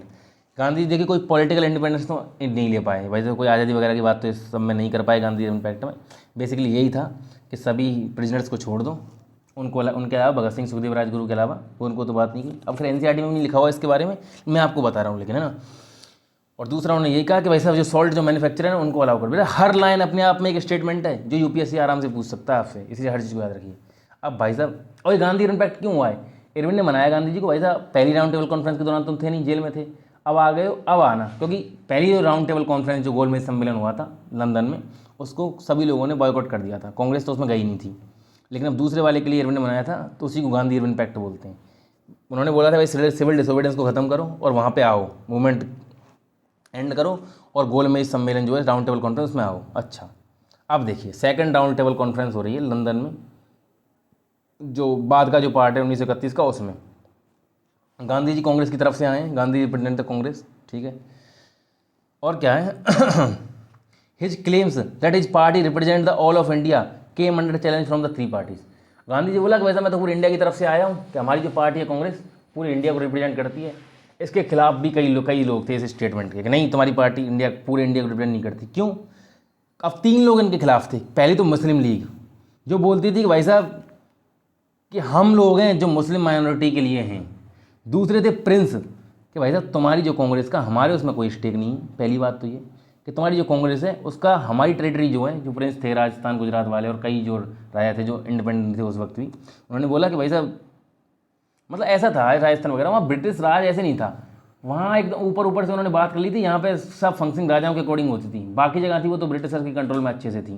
जैसे पूरा राजस्थान वगैरह ये तो राजाओं के अंदर ही था, जो वहाँ के रजवाड़े थे उन्हीं के अंदर, ठीक है। तो पहले दूसरा प्रिंस थे खिलाफ, मुस्लिम माइनॉरिटी ने बोला कि वैसा नहीं, तुम मुस्लिम लोगों के लिए नहीं हो, मुस्लिम लोगों की हमें यहाँ पे प्रिंसेस खिलाफ थे। तीसरा कौन था खिलाफ में उसके? देखिए थर्ड अपोजिशन आ रहा था a brilliant lawyer and thinker BR Ambedkar, जो बोले थे गांधी से जिन्होंने बोला कि गांधी जी और कांग्रेस जो है वो लोअर कास्ट को रिप्रेजेंट नहीं करते, ये कांग्रेस जो है केवल ऊंचे कास्ट वाले लोगों की पार्टी है, ऐसा BR अम्बेडकर जी बोलते थे।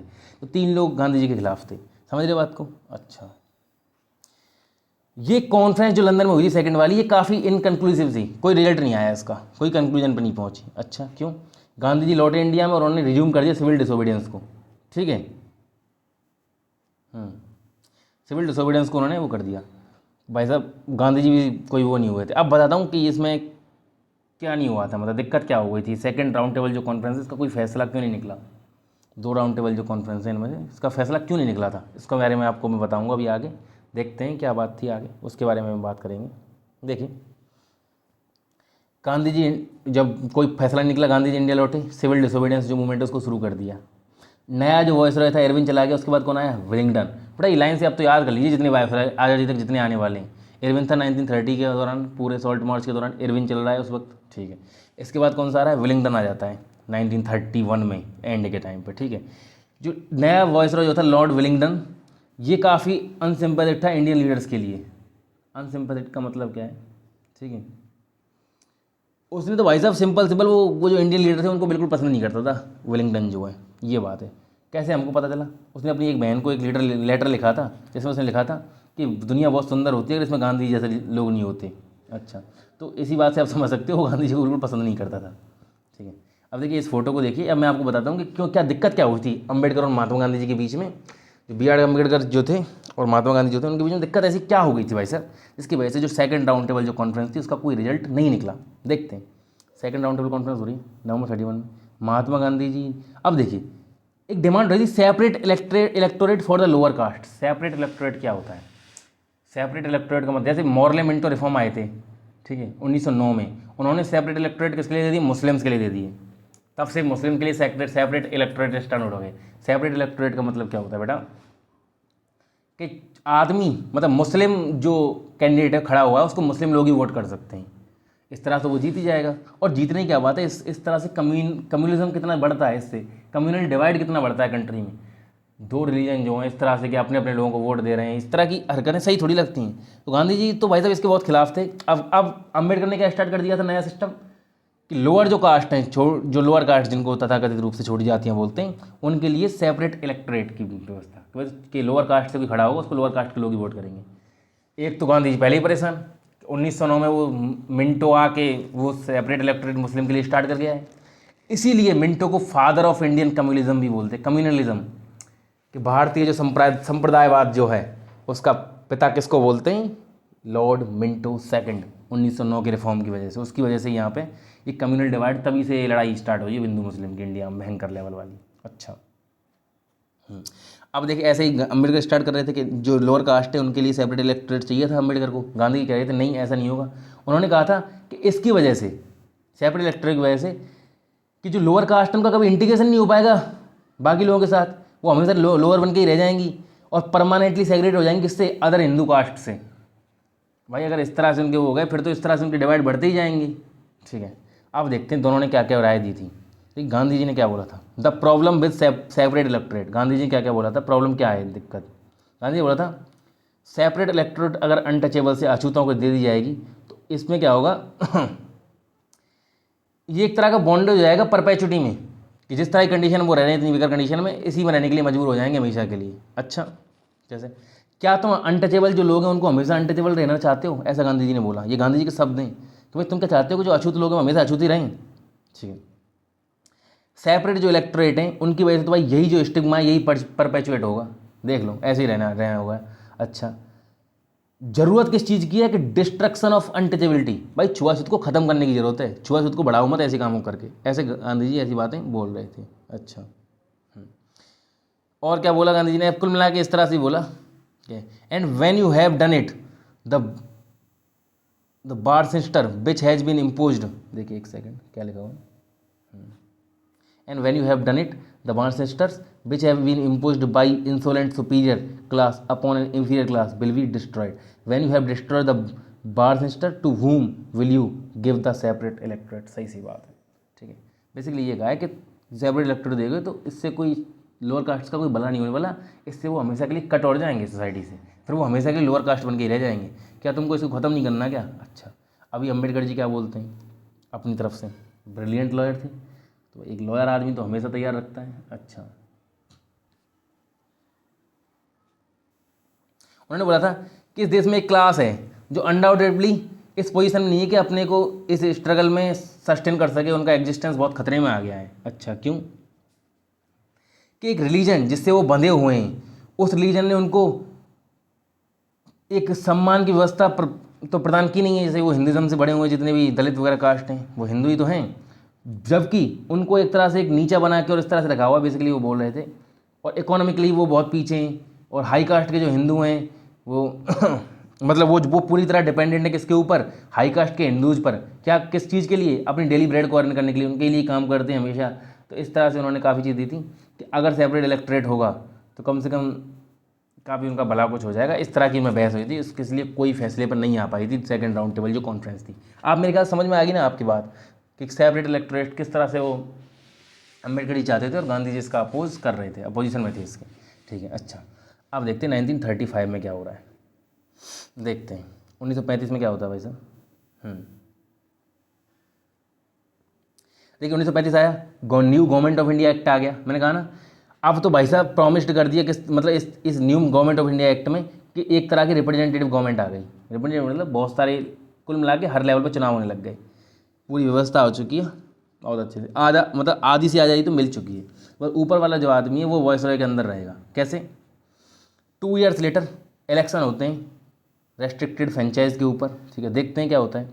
कांग्रेस कॉम्प्रिहेंसिव विक्ट्री अर्न करती है। कॉम्प्रिहेंसिव विक्ट्री मतलब कि 11 में से 8 जो प्रोविंस थे उसमें कांग्रेस का प्राइम मिनिस्टर था। वैसे आज के उसमें जो अब आज में स्टेट में जिस तरह चीफ मिनिस्टर होता है, उस वक्त हर प्रोविंस का एक जो मिनिस्टर था उसको प्राइम मिनिस्टर बोलते थे। पूरे देश का प्राइम मिनिस्टर मत समझो। तो जो 11 प्रोविंस में जो बटा हुआ था पूरा ब्रिटिश इंडिया, उसमें 11 में से 8 में कांग्रेस प्राइम मिनिस्टर आ गए थे। समझ रहे हो बात को? अच्छा, जो किसके अंदर काम करते थे? ब्रिटिश गवर्नर के अंदर। समझ रहे हो बात को? तो कुल मिला के उस प्राइम मिनिस्टर के ऊपर एक ब्रिटिश गवर्नर होता था। इस तरह की उन्होंने गवर्नमेंट ऑफ इंडिया एक्ट बना दिया था। तो कुल मिला के कांग्रेस काफ़ी अच्छी तरह से जीती थी। ठीक है, सितंबर 1939 चल रहा है, 2 years after the Congress ministry assumed office. 1937 में इलेक्शन हो गई भाई। 1935 के 2 साल बाद था, 1937 में हुए इलेक्शन, कांग्रेस जीत गई है 8 प्रोविंस में, 11 में से। काफ़ी अच्छा कुछ चल रहा है। 2 साल हो गए कांग्रेस के मंत्रियों को ऑफिस एज्यूम किए हुए। सेकेंड वर्ल्ड वॉर चालू हो जाता है। कब? 1939 में। अब यहाँ होता है नाटक असली। बेटा ये सेकेंड वर्ल्ड वॉर ना, ये समझ लीजिए, वैसे इससे डिस्ट्रक्शन तो बहुत हुआ है दुनिया में, लेकिन हमारे लिए, इंडिया के लिए खास तौर पे एक वरदान की तरह आया है। इसकी वजह से ही हमें आज़ादी मिली है जल्दी, नहीं तो शायद और समय लग जाता। देखते हैं क्या हुआ। सेकेंड वर्ल्ड वॉर आ गया। अच्छा, अब 2 तरह की था, अलाइड पावर और एक्सिस पावर। ठीक है, एक तरफ ब्रिटिश लोग लड़ रहे थे, ब्रिटिश थे, अमेरिकन थे। दूसरी तरफ कौन था? जर्मनी था, हिटलर, प्लस उधर जापान था उनके साथ में। तो काफ़ी अच्छी तरह से हो रही थी लड़ाई। ठीक है, अब महात्मा गांधी जो और जवाहरलाल जो नेहरू थे वो हिटलर के बहुत ख़िलाफ़ थे। ठीक है, एंड द नाजीज़ के और हिटलर के बहुत ज़्यादा क्रिटिकल थे। ठीक है, उनके लिए बहुत ख़राब, मतलब उनको बहुत ख़राब समझते थे। ठीक है, इसलिए उन्होंने प्रॉमिस कर दिया कांग्रेस का सपोर्ट किसके लिए? वॉर, मतलब कांग्रेस का सपोर्ट वॉर में, हम मतलब वॉर में खूब सपोर्ट करेंगे हम ब्रिटिशर्स को। इन रिटर्न अगर, मतलब इसलिए गांधी और नेहरू ने क्या बोला, गांधी जी ने, कि भाई साहब हम हिटलर वगैरह के खूब खिलाफ हैं, हम तुमको फुल सपोर्ट देते हैं इंडिया की तरफ से, अगर तुम बोलो कि जैसे ही हॉस्टिलिटी एंड होगी, जैसे ही वॉर ख़त्म होगा, तुम इंडिया को इंडिपेंडेंस दे दोगे, तुम हमें इंडिपेंडेंस देने का वादा कर दो, हम तुम्हें वॉर में सपोर्ट करने के लिए फुल तैयार हैं। समझ रहे बात को? अब ये इन्होंने डिमांड रख दी। होता क्या है इसे देख लेते हैं। ये जो ऑफ़र है, ठीक है, अभी देखिए ये मीटिंग में जा रहे हैं, कौन कौन जा रहा है, ये पूरी ये फ़ोटो है, इस मीटिंग में लिखा हुआ है महात्मा गांधी और राजेंद्र प्रसाद जो हैं। देखिए महात्मा गांधी ये रहे, ठीक है, राजेंद्र प्रसाद ये रहे। ये जा रहे हैं किससे मिलने? लॉर्ड लिलिंथगो। बेटा लिलिंथगो, वेलिंगटन के बाद आया, किसका नाम इसका? लॉर्ड लिलिंथगो। इससे मिलने जा रहे थे, वॉइसरॉय था उस वक्त का। किस लिए जा रहे थे मिलने? वही कि भाई साहब इंडिया का इन्वॉल्वमेंट वॉर में होगा और नेगोशिएशन करने उससे वाइसरॉय के साथ कि भाई साहब जैसे ही वॉर खत्म हो हमको आज़ादी दे देना, इस तरह की बात। लेकिन जो ऑफ़र था इसको मना कर दिया। सीधी सी बात है कि ऐसी कोई तुम्हें आज़ादी नहीं मिलने वाली वॉर खत्म होने पर भी। इसके विरोध में कांग्रेस ने जितने मिनिस्टर थे उन्होंने रिजाइन कर दिया अक्टूबर 1939 में। सीधी बात है। 13 अक्टूबर वो मीटिंग चल रही है, अभी फ़ोटो दिखाया तुमको, ठीक है, मीटिंग के लिए जा रहे हैं। तो अक्टूबर में 1939 में कांग्रेस के सभी मिनिस्टर जो थे उन्होंने रिजाइन कर दिया। जो चुनाव हुए थे, जीत के आए थे ना, सबने रिजाइन कर दिया इसके विरोध में। 1940 और 1941 के दौरान कांग्रेस ने एक series of individual satyagraha organise की। ठीक है, किस लिए? प्रेशर करने के लिए इन अंग्रेजों को कि हमें फ्रीडम दो, जब वॉर खत्म हो जाएगा तब। क्या स्टार्ट किया? इंडिविजुअल सत्याग्रह। बहुत सारे लोग सत्याग्रह करते थे तो अरेस्ट कर लेते बहुत सारे लोगों को। एक आदमी सत्याग्रह करता था, उसके बाद कोई दूसरा करता था जब दूसरे का नंबर आता था। अच्छा, तो आपको बता दूं ये इंडिविजुअल जो सत्याग्रह स्टार्ट किया था, इसमें पहला सत्याग्रह किस आदमी ने किया था कांग्रेस की तरफ से? आचार्य विनोबा भावे। बेटा इस क्वेश्चन को याद रख लो। फर्स्ट इंडिविजुअल सत्याग्रही कौन था? आचार्य विनोबा भावे। समझ रहे हो बात को? उसके बाद शायद जवाहरलाल नेहरू जी ने किया था दूसरे नंबर पर, सेकंड। ठीक है, देखते हैं और क्या होता है। मार्च 1940 आ रहा है, मतलब 2 साल तक वही चल रहा है। अब देखो वो देखते हैं कि ये सब इन 2 सालों के दौरान हो क्या रहा है। इंडिविजुअल सत्याग्रह तो हो ही रहे हैं, सीरीज चल रही है पूरी। मार्च 1940 चल रहा है। मुस्लिम लीग जो है उसने रेजोल्यूशन पास कर दिया, किसका? एक demanding a measure of autonomy for the Muslim majority areas of the sub continent, कि इस पूरे सब कॉन्टिनेंट की जो मुस्लिम मेजोरिटी एरिया हैं उस पर हमें ऑटोनॉमी चाहिए। बेसिकली पाकिस्तान की उन्होंने डिमांड कर दी 1940 में मुस्लिम लीग ने। बहुत इंपॉर्टेंट है ये। तुम एक चीज़ देखोगे इस पूरे स्ट्रगल के दौरान, ये सिस्टम चल रहा है। तो मैं बताता हूँ, देखिए अब ये 1939 से लेके कांग्रेस है, जो बेसिकली जो महात्मा गांधी हैं, जवाहरलाल नेहरू जो है, कांग्रेस के जो भी प्रोमिनेंट जो लीडर हैं वो आज़ादी के लिए लग रहे हैं, बहुत नेगोशिएशन कर रहे हैं ब्रिटिशर से कि हमें आज़ादी दे देना, वॉर ख़त्म हो जाए। इस वक्त में मुस्लिम लीग और मोहम्मद अली जो जिन्ना थे वो अलग अपनी ही रोटी सेकने में लग रहे हैं। वो इस तरह से कम्युनलिज्म को बढ़ा रहे हैं पूरे देश में, इस तरह से मुस्लिम डिवाइड को बढ़ा रहे हैं। उनका अलग ही नाटक चल रहा है। उनको पाकिस्तान की डिमांड को इतना स्ट्रांग कर दिया, तुम देखना कांग्रेस तो अलग ही चीज़ में लगी हुई है। इस वक्त जिन्ना अपनी रोटी सेक जाएगा, वो इस तरह से जो कम्युनल डिवाइडर्स को इस तरह से बढ़ा देगा कि बिल्कुल ऐसी मांग उठेगी पूरे देश में पाकिस्तान की कि भाई साहब मतलब जिन्ना का इतना तगड़ा सपोर्ट आएगा अब मुस्लिमों की तरफ से कि देश का विभाजन करना पड़ जाएगा। आज़ादी जब तक आएगी 6-7 सालों में खतरनाक काम हो जाता है। अब बताता हूँ देखो क्या क्या हुआ था, तुम देखना अब। ठीक है, ये हो गया काम। अच्छा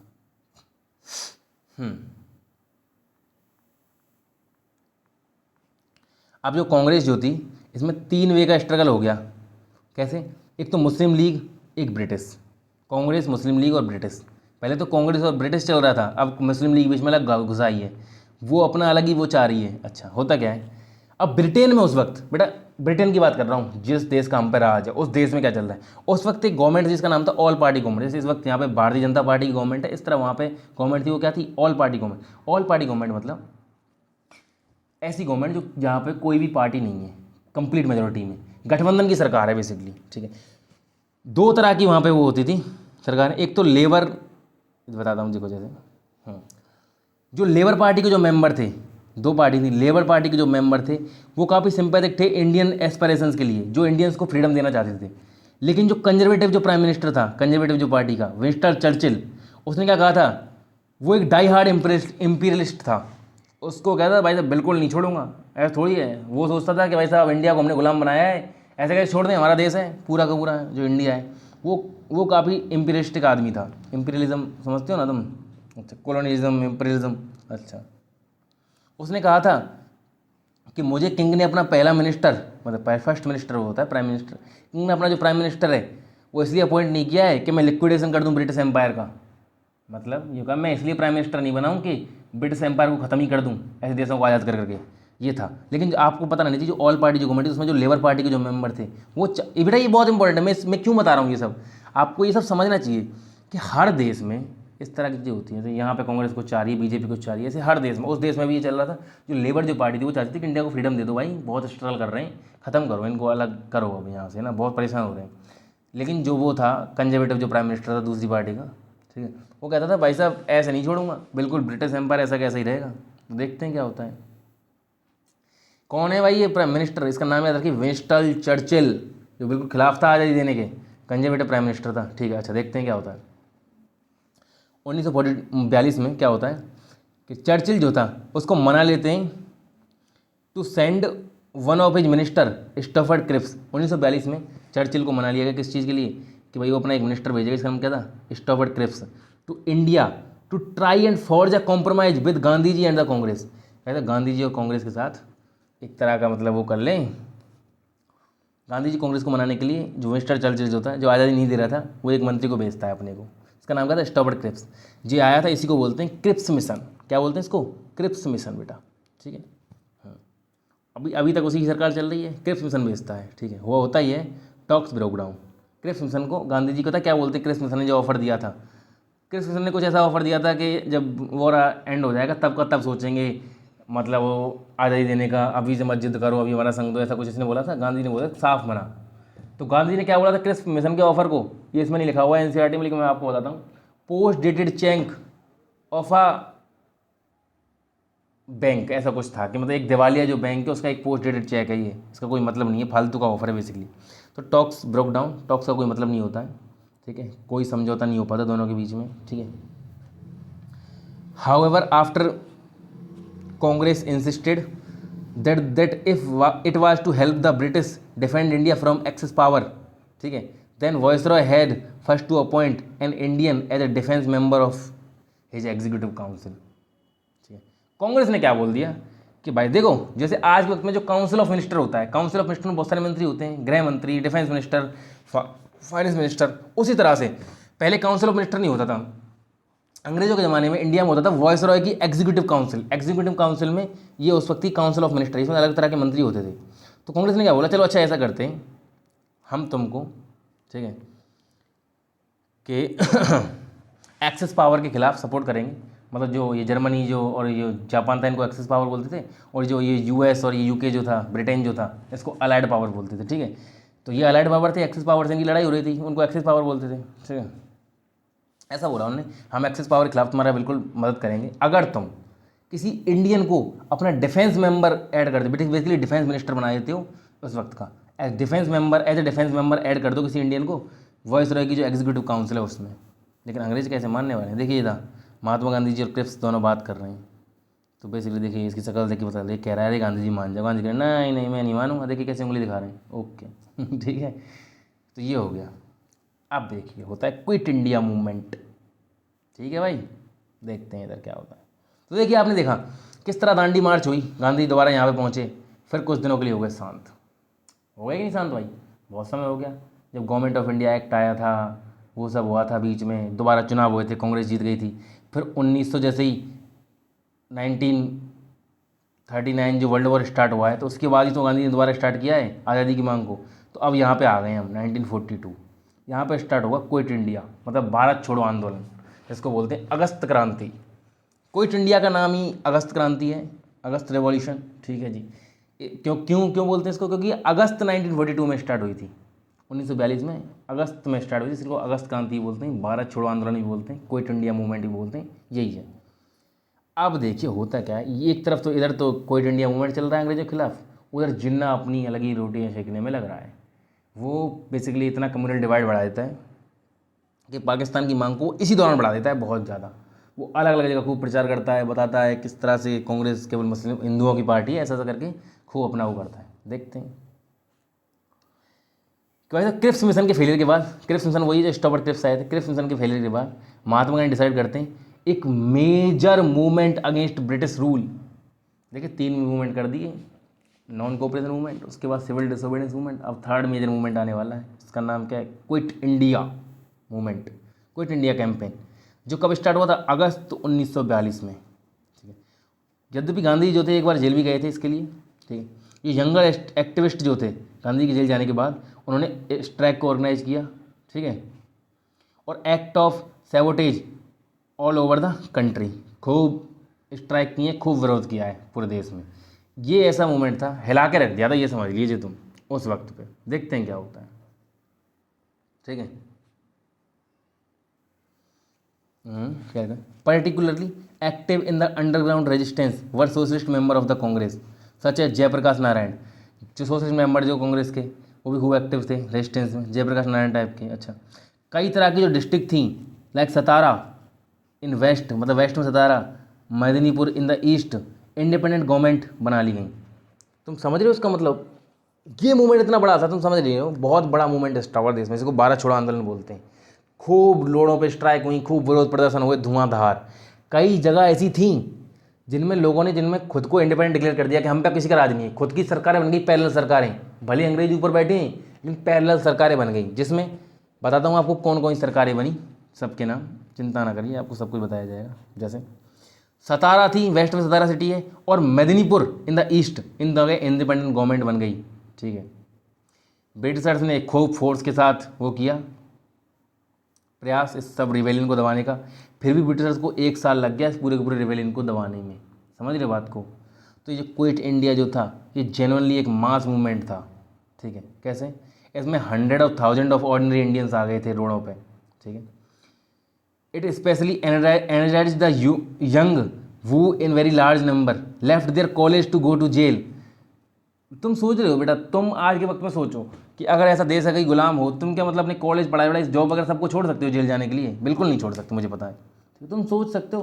तो मैं तुमको इसलिए ये बोलता हूँ, जब भी तुम इंडिया के फ्रीडम स्ट्रगल को याद करते हो तो बहुत सारे लोग, तुम समझ रहे हो, जैसे जेल में जाना, अपना सब कुछ छोड़ छाड़ के, बहुत बड़ी बात होती है बेटा। तो इसलिए जब भी तुम्हें कभी ऐसे मौका मिले किसी फ्रीडम फाइटर का सम्मान करने का, तो बिल्कुल उसका सम्मान करिए, हमेशा सम्मान करिए। मैं तो आपसे यही कहना चाहूँगा, समझ रहे हो बात को?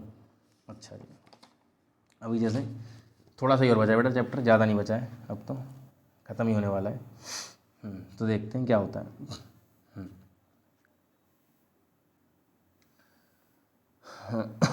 तो देखिए इसको मैं बताता हूँ अभी आपको, इसको देख लीजिए पहले। अभी बताया मैं, वेस्ट में सतारा और ईस्ट में मेदिनीपुर में पैरेलल गवर्नमेंट फॉर्म हो गई थी, इंडिपेंडेंट गवर्नमेंट। देखते हैं क्या होता है। सतारा जो था उसमें एक नॉन ब्राह्मण मूवमेंट चल रहा था, जो कास्ट सिस्टम और लैंड लॉर्डिज्म के अपोज में चल रहा था, महाराष्ट्र में, सतारा नाम की जगह पे। अच्छा, ये मूवमेंट जो है अपने लिंक स्टेब्लिश कर लेता है किसमें? नेशनल मूवमेंट के साथ। ये नॉन ब्राह्मण मूवमेंट है लेकिन नेशनल मूवमेंट जो है आज़ादी का, उसके साथ ये लिंक बना लेता है 1930s में। फिर क्या होता है, 1943 आ रहा है, क्विट इंडिया मूवमेंट चल रहा है खूब, कुछ यंगर लीडर जो है सतारा तो 1943 में क्या होता है बेटा कि कुछ यंगर लीडर जो थे, ये सतारा का जो नॉन ब्राह्मण मूवमेंट चल रहा था इसका, वो महाराष्ट्र में एक पैरेलल गवर्नमेंट सेट कर देते हैं। बोलते हैं हम तो अंग्रेजों से ज़्यादा नहीं, हमारी खुद की सरकार चल रही है यहाँ पर, जिसका वो नाम क्या रखते हैं, प्रति सरकार। कौन सरकार बेटा, प्रति सरकार, जिसने उन्होंने उनका नाम रखा।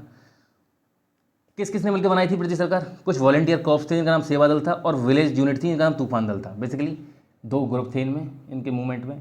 विलेज यूनिट जिनको बोलते तूफान दल, वॉलंटियर जो लोग थे उनको सेवा दल बोलते थे। सेवा दल और तूफान दल ने मिलकर प्रति सरकार बना ली। बेटा याद रख लो, कुछ भी हो सकता है। ये जो पूरी सरकार थी, इसमें ज़्यादातर कौन था, डोमिनेटेड बाई कुंभी पीजेंट, मतलब कुंभी जो किसान थे उनके द्वारा। इस भी बहुत सारे थे उसमें, दलितों ने इसका खूब सपोर्ट किया। और इस सतारा की जो प्रति सरकार जो थी, ये फंक्शन कब तक की, 1946 के इलेक्शन तक। गवर्नमेंट ने इसको खूब दबाया, समझ रहे बात को। और बाद में इसको कांग्रेस ने भी खूब डिसअप्रूवल दे दिया, कांग्रेस ने भी सपोर्ट नहीं किया। लेकिन 1946 के इलेक्शन तक ये सरकार खूब अच्छे से चलती रही। तुम समझ रहे हो बात को, तो काफ़ी याद रख लेना इसको, इसलिए इंपॉर्टेंट है। काफ़ी लंबे समय तक चली थी अंग्रेजों के दबाने के बाद भी। अच्छा, देख लेते हैं इस वाले पैराग्राफ को। भाई ये क्विट इंडिया जो था, ये जनरली एक मास मूवमेंट था, ठीक है। इसने मतलब ये तो मैंने तुमको बता ही दिया कि बहुत सारे लोग आ गए थे, ठीक है जी। लोगों ने अपने कॉलेज वॉलेज छोड़ दिए थे, ठीक है। अब देखिए, वाइल द कांग्रेस, जब कांग्रेस लीडर जो थे वो जेलों में बंद थे, जिन्ना और जो उसके कलीग थे मुस्लिम लीग के साथ खूब पेशेंसली काम कर रहे थे और एक्सपेंड कर रहे थे उनके इन्फ्लुएंस को। उनका जो इन्फ्लुएंस है, जब कांग्रेस के लीडर जेल में बंद थे तो जिन्ना और जो उसके लोग थे वो खूब अपने इन्फ्लुएंस को बढ़ा रहे थे, ठीक है। यही वो ईयर थे जब लीग जो थी उसने मार्क बना लिया एक पंजाब में और सिंध वाला जो प्रोविंस था पूरा का पूरा, ठीक है, जहाँ पे पहले इनको कोई जानता तक नहीं था। समझ रहे बात को, पहले पंजाब और सिंध वाला जो इलाका था उसमें इनका कोई वो नहीं था। जो आज के वक्त में जो पाकिस्तान है उसकी बात कर रहा हूँ। यही वो साल था जब मुस्लिम लीग ने अपनी बहुत बड़ी पहचान बना ली वहाँ पे। समझ रहे बात को।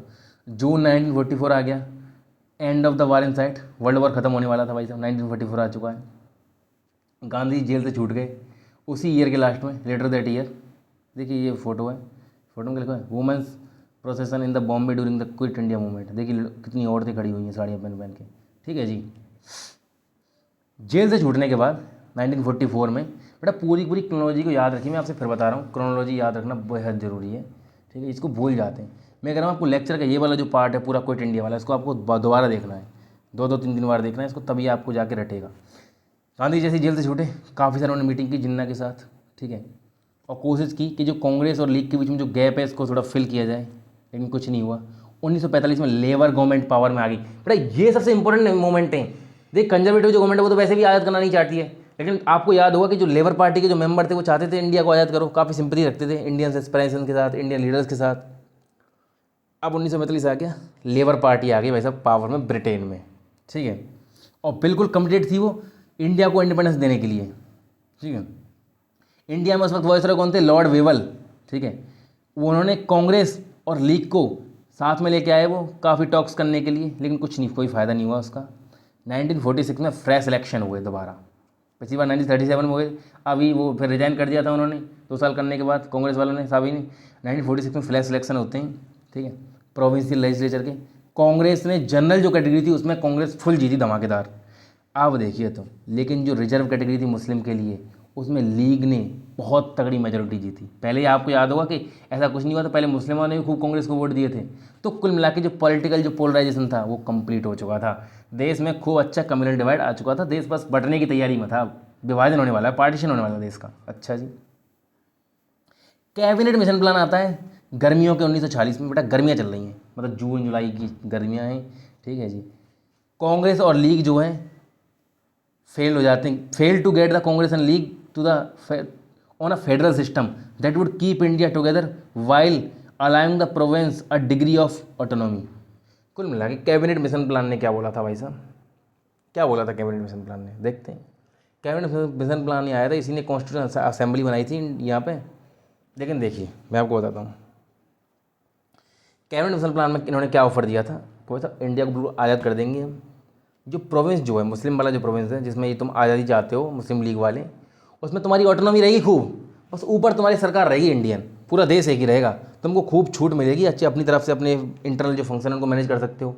लेकिन जो बड़ी जो पावर है, फाइनेंस हुआ, इंटरनेशनल रिलेशन की पावर हुई, डिफेंस की पावर हुई, ये पूरे के पूरे कंट्री के प्राइम मिनिस्टर के पास ही रहेगी, जो बड़ा वाला जो पूरा का पूरा सेंटर रहेगा उसके पास।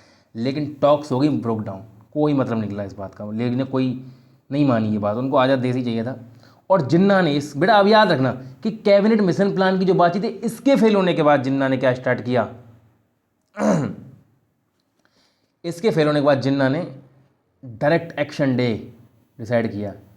बोला कि भाई साहब हम पाकिस्तान की डिमांड के लिए डायरेक्ट एक्शन डे अनाउंस करता हूँ। और खूब तगड़े दंगे हुए बंगाल में, बहुत खूनी ब्लडी राइट्स हुए कलकत्ता में, ठीक है। कौन से था वो? 16 अगस्त 1946, आज से 1 साल पहले की बात है ये। तगड़े दंगे हुए, इसको बोलते हैं डायरेक्ट एक्शन डे। समझ रहे हो बात को? अच्छा, जिसको आपको याद होगा कि वो ममता बनर्जी जो उसने खेला वो भी दिवस मना रही थी 16 अगस्त के दिन। पता है कैसे कैसे लीडर हैं आज के वक्त में भी देश में, ममता बनर्जी जैसे। चलिए ये सब छोड़ते हैं। ये आपको समझ आ गई? तो कुल मिला के इस जगह मैं आपको बता दूं, वेवल था, लॉर्ड वेवल वॉइस रॉय इस वक्त, ठीक है।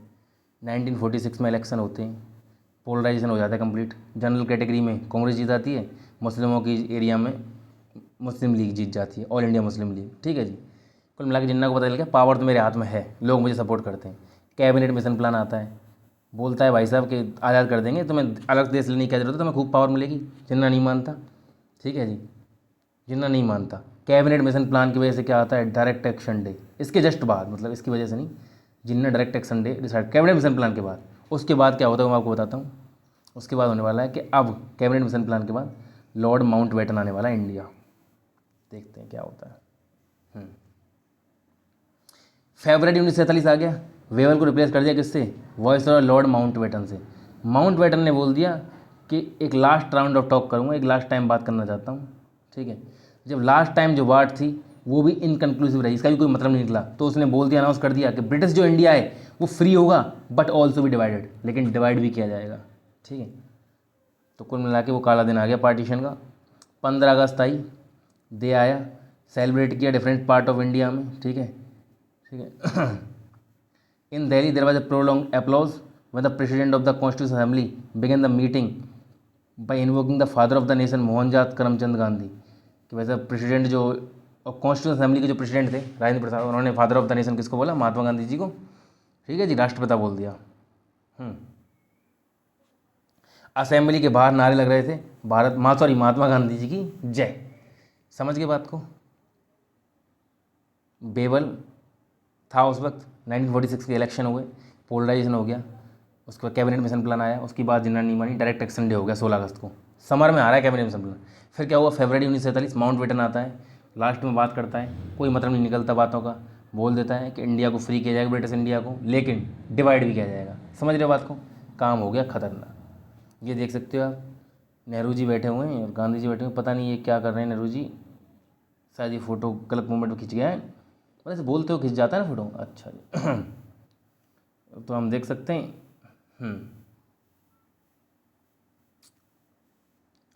ये लास्ट पैरा पढ़, मतलब ये जो है लास्ट जो पॉइंट है, द लास्ट हीरोइक डेज, ये 5th पॉइंट, इसमें कुछ ज़्यादा पढ़ने को है नहीं। लास्ट हीरोइक डे का मतलब है गांधी जी की जो हत्या कर दी गई थी। देखते हैं क्या होता है। जो ये फेस्टिवल जो हो रहे थे 15 अगस्त 1947 के दिन, गांधी इसमें प्रेजेंट नहीं थे, ठीक। क्या कर रहे थे गांधी जी? ठीक है, देखते हैं। गांधी जी ने 24 घंटा का उपवास रखा था। उन्होंने बोला था कि जो फ्रीडम मिली है कितने स्ट्रगल के बाद मिली है, और एक बहुत ही अनएक्सेप्टेबल प्राइस में मिली है। कैसे? कि देश जो है 2 टुकड़ों में बट गया है, ठीक है। कैसे बट गया है? कि हिंदू और मुस्लिम जो हैं ईच अदर थ्रोट, एक दूसरे गले काटने के लिए तैयार बैठे हैं बेसिकली। सिंपल भाषा में बताऊँ तुम्हें। अच्छा, गांधी और नेहरू के इनिशिएटिव पे कांग्रेस ने एक रेजोल्यूशन पास किया, राइट ऑफ माइनॉरिटीज़, ठीक है। उन्होंने बोला पार्टी ने कभी भी एक्सेप्ट नहीं किया 2 नेशन थ्योरी को, कांग्रेस ने कभी सपोर्ट नहीं किया भाई साहब कि देश को डिवाइड करना चाहिए बेसिकली, ठीक है। ये अभी भी बिलीव करती थी कांग्रेस कि इंडिया जो है वो लैंड ऑफ मैनी रिलीजन है और सब तरह के लोग यहाँ पे रह सकते हैं और सब तरह के लोग हमेशा रहेंगे भी, ठीक है। कांग्रेस इस इंडिया को क्या बोला कि भाई ये बोला चाहे पाकिस्तान में कुछ भी सिचुएशन हो, इंडिया एक डेमोक्रेटिक सेकुलर स्टेट ही रहेगा हमेशा, जहाँ पे हर सिटीजन को फुल राइट मिलेंगे और इक्वली प्रोटेक्शन मिलेगा स्टेट की तरफ से, irrespective of their religion which they belong. समझ गई बात को? कुल मिला के एक सीरीज ऑफ मतलब राइट्स ऑफ माइनॉरिटी के लिए एक रेजोल्यूशन निकाले, ठीक है। और फिर क्या होता है, हीरोइक डे चल रहे हैं, देखिए दिखाते हैं आपको क्या हुआ है।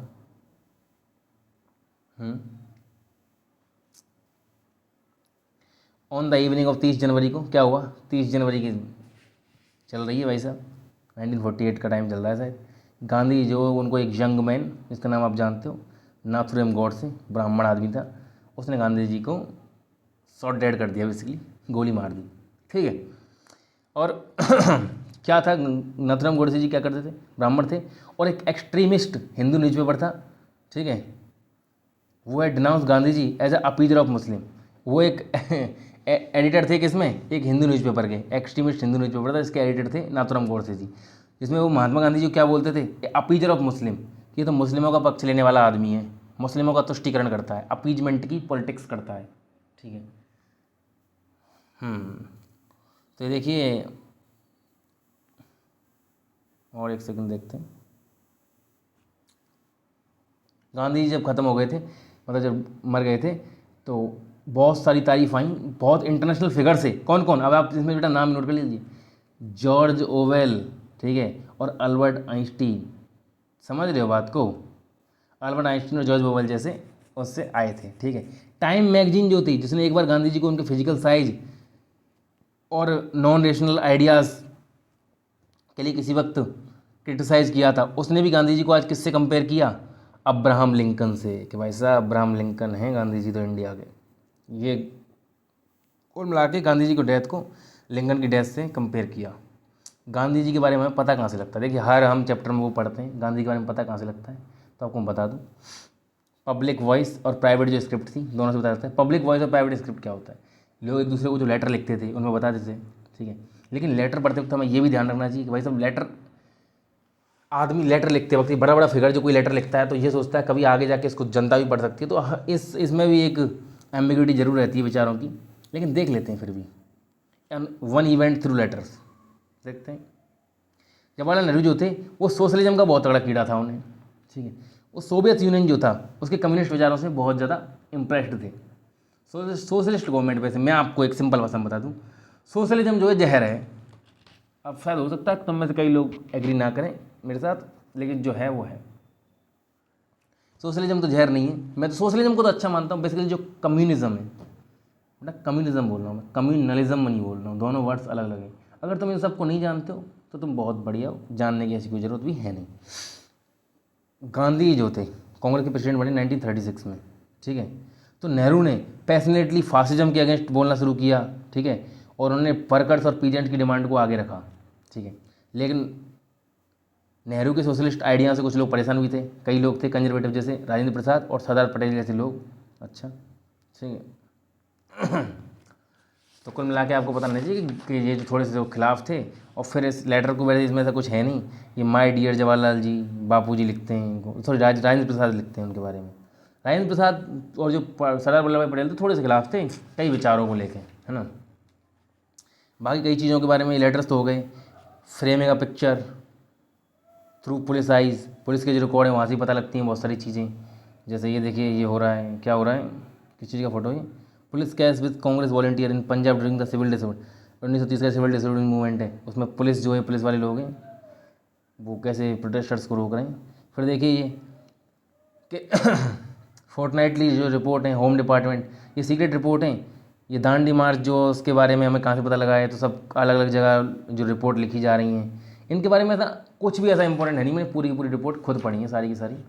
और कहाँ कहाँ से पता लगाया हमें गांधी जी के बारे में, जो भी हमने इस चैप्टर में पढ़ा है वो कहाँ से पता लगाया, बेसिकली उस बारे में बात कर रहे हैं, न्यूज़ पेपर से पता लगा है। इस फोटोज़ को आप देख लीजिए, ये फ़ोटो बनाया हुआ है जिसमें बहुत सारे नेशनल लीडर छपे हुए हैं, बीच में कौन छपे हुए हैं, गांधी जी। अब देखिए यहाँ लिखा क्या हुआ है नीचे, इसको भी अच्छे से पढ़ लेते हैं। तो भाई इस तरह की जो पिक्चर थी उनसे पता लगता है कि महात्मा गांधी जो उनको लोग किस तरह दिखते थे, ठीक है। इसमें लिखा हुआ है कि नेशनलिज्म का एक पेड़ है, राष्ट्रवाद का, इसमें महात्मा गांधी जो हैं वो सेंट्रल फिगर हैं और बाकी अदर लीडर जो हैं वो स्मॉल फिगर बना के दर्शाए हुए हैं। किस तरह से महात्मा गांधी ने सबको एक तरह से जोड़ के रखा हुआ है। इसमें टाइमलाइन देख लेते हैं। 21 जनवरी 1915 प्रवासी भारतीय दिवस, महात्मा गांधी साउथ अफ्रीका से आए, 1893 में गए थे। चंपारण किया 18 में, वही केक खाया था ना, CAKE, चंपारण। फिर 18 में अहमदाबाद और खेड़ा, ठीक है जी। 1919 में रोड सत्याग्रह, यही वो सत्याग्रह था जब उन्हें पूरे दुनिया में पहचान मिली, मतलब सॉरी, इंडिया में पहचान लॉर्ड सत्याग्रह की वजह से। 1900 में जलियांवाला बाग मैसेकर हो गया। 1921 में नॉन कोऑपरेशन मूवमेंट और खिलाफत मूवमेंट आया। 1922 में क्या हुआ था आपको पता है, चौरी चौरा इंसिडेंट हो गया था। इस वजह से मूवमेंट को जो ख़त्म करना पड़ा, गांधी जी जेल में भी चले गए थे, ठीक है। 1924 में छूट के आए। फिर अनटचेबिलिटी और खादी के प्रमोशन पर ध्यान देने लग गए। फिर बाद में साइमन कमीशन के खिलाफ चल रहा था, गांधी ने उसमें तो पार्ट नहीं लिया, लेकिन उसी साल 1928 में बारदोली सत्याग्रह चल रहा था। बारदोली सत्याग्रह के दौरान लाला लाजपत राय जो थे, उनकी लाठियों से हत्या हो गई थी 1928 के दौरान, ठीक है। इसी वजह से, इसी का बदला लेने के लिए भगत सिंह, सुखदेव और राजगुरु ने उसको मारने की कोशिश की थी। उसी वजह से 1928 में 29 में वो जेल में गए थे। तो ये पूरी कहानी जो इसमें तो कवर नहीं की है, क्योंकि देखिए थीम्स के जो चैप्टर हैं वो काफ़ी शॉर्ट में पूरी स्टोरी को दिखाते हैं, ठीक है। तो मैं आपको बीच में बता देता हूँ कई इंपॉर्टेंट जो चीज़ें हैं। 1928 में बारदोली सत्याग्रह हो रहा है, ठीक है। हाँ और क्या था, 1929 में पूर्ण स्वराज की मांग कर दी थी कांग्रेस, लास्ट अपने कांग्रेस के लाहौर वाले सेशन में। फिर 26 जनवरी 1930 को तुम्हें बताइए पूर्ण स्वराज मतलब वही इंडिपेंडेंस डे मना लेते हैं, उसी की याद में हमने 26 जनवरी 1950 को अपना संविधान को लागू किया था, ये सब आपको पता ही है। 1930 में सिविल डिसोबीडियंस मूवमेंट स्टार्ट होता है, दांडी मार्च, मार्च से अप्रैल। इसी वजह से इनको पूरे वर्ल्ड में पहचान मिली, वर्ल्ड लेवल पे, क्योंकि यूरोपियन और अमेरिकन जो मीडिया था उसने उसको बहुत वाइडली कवर किया था, ठीक है जी। 1931 में गांधी एवन पैक्ट हुआ। इसमें क्या था कि जितने भी जो प्रिजनर हैं उनको छोड़ दिया जाएगा और सॉल्ट मैन्युफैक्चरिंग की अनुमति दे दी जाएगी। 1935 है गवर्नमेंट ऑफ इंडिया एक्ट आया। इसमें बहुत एक रिप्रेजेंटेटिव गवर्नमेंट आई, बेसिकली वॉइस रॉय ऊपर रहेगा, बॉस तुम ही सब काम करोगे, बेसिकली इंडियन। कुल मिला के पूरी तरह चुनाव होने लग गए। 1937 में चुनाव होते हैं, कांग्रेस 8 प्रोविंस जीत जाती है 11 में से।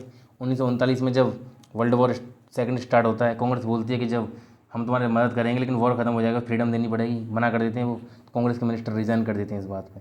1942 में क्विट इंडिया मूवमेंट स्टार्ट होता है। 1946 में क्या होता है, महात्मा गांधी नोखली विजिट करते हैं और write to India after the communal violence. 1946 में आपको याद होगा 16 अगस्त 1946 को direct action day, cabinet mission plan के फेलियर के बाद जिन्ना ने जो करवाया था वहाँ पर राइट, उसके बाद बहुत जगह बहुत ही वो हुए थे। तो नोकली जो है ये बंगाल में एक गांव है, बेसिकली सिटी गांव कुछ भी समझ लीजिए, एरिया है, वहाँ पे राइट बहुत खतरनाक हुए थे। तो इसको विजिट करने के लिए गांधी जी गए थे वहाँ पे दंगों को शांत करवाने के लिए। नोकली नाम की जगह है, इसको याद रख सकते हैं। 1946 में गांधी जी ने इसको विजिट किया था।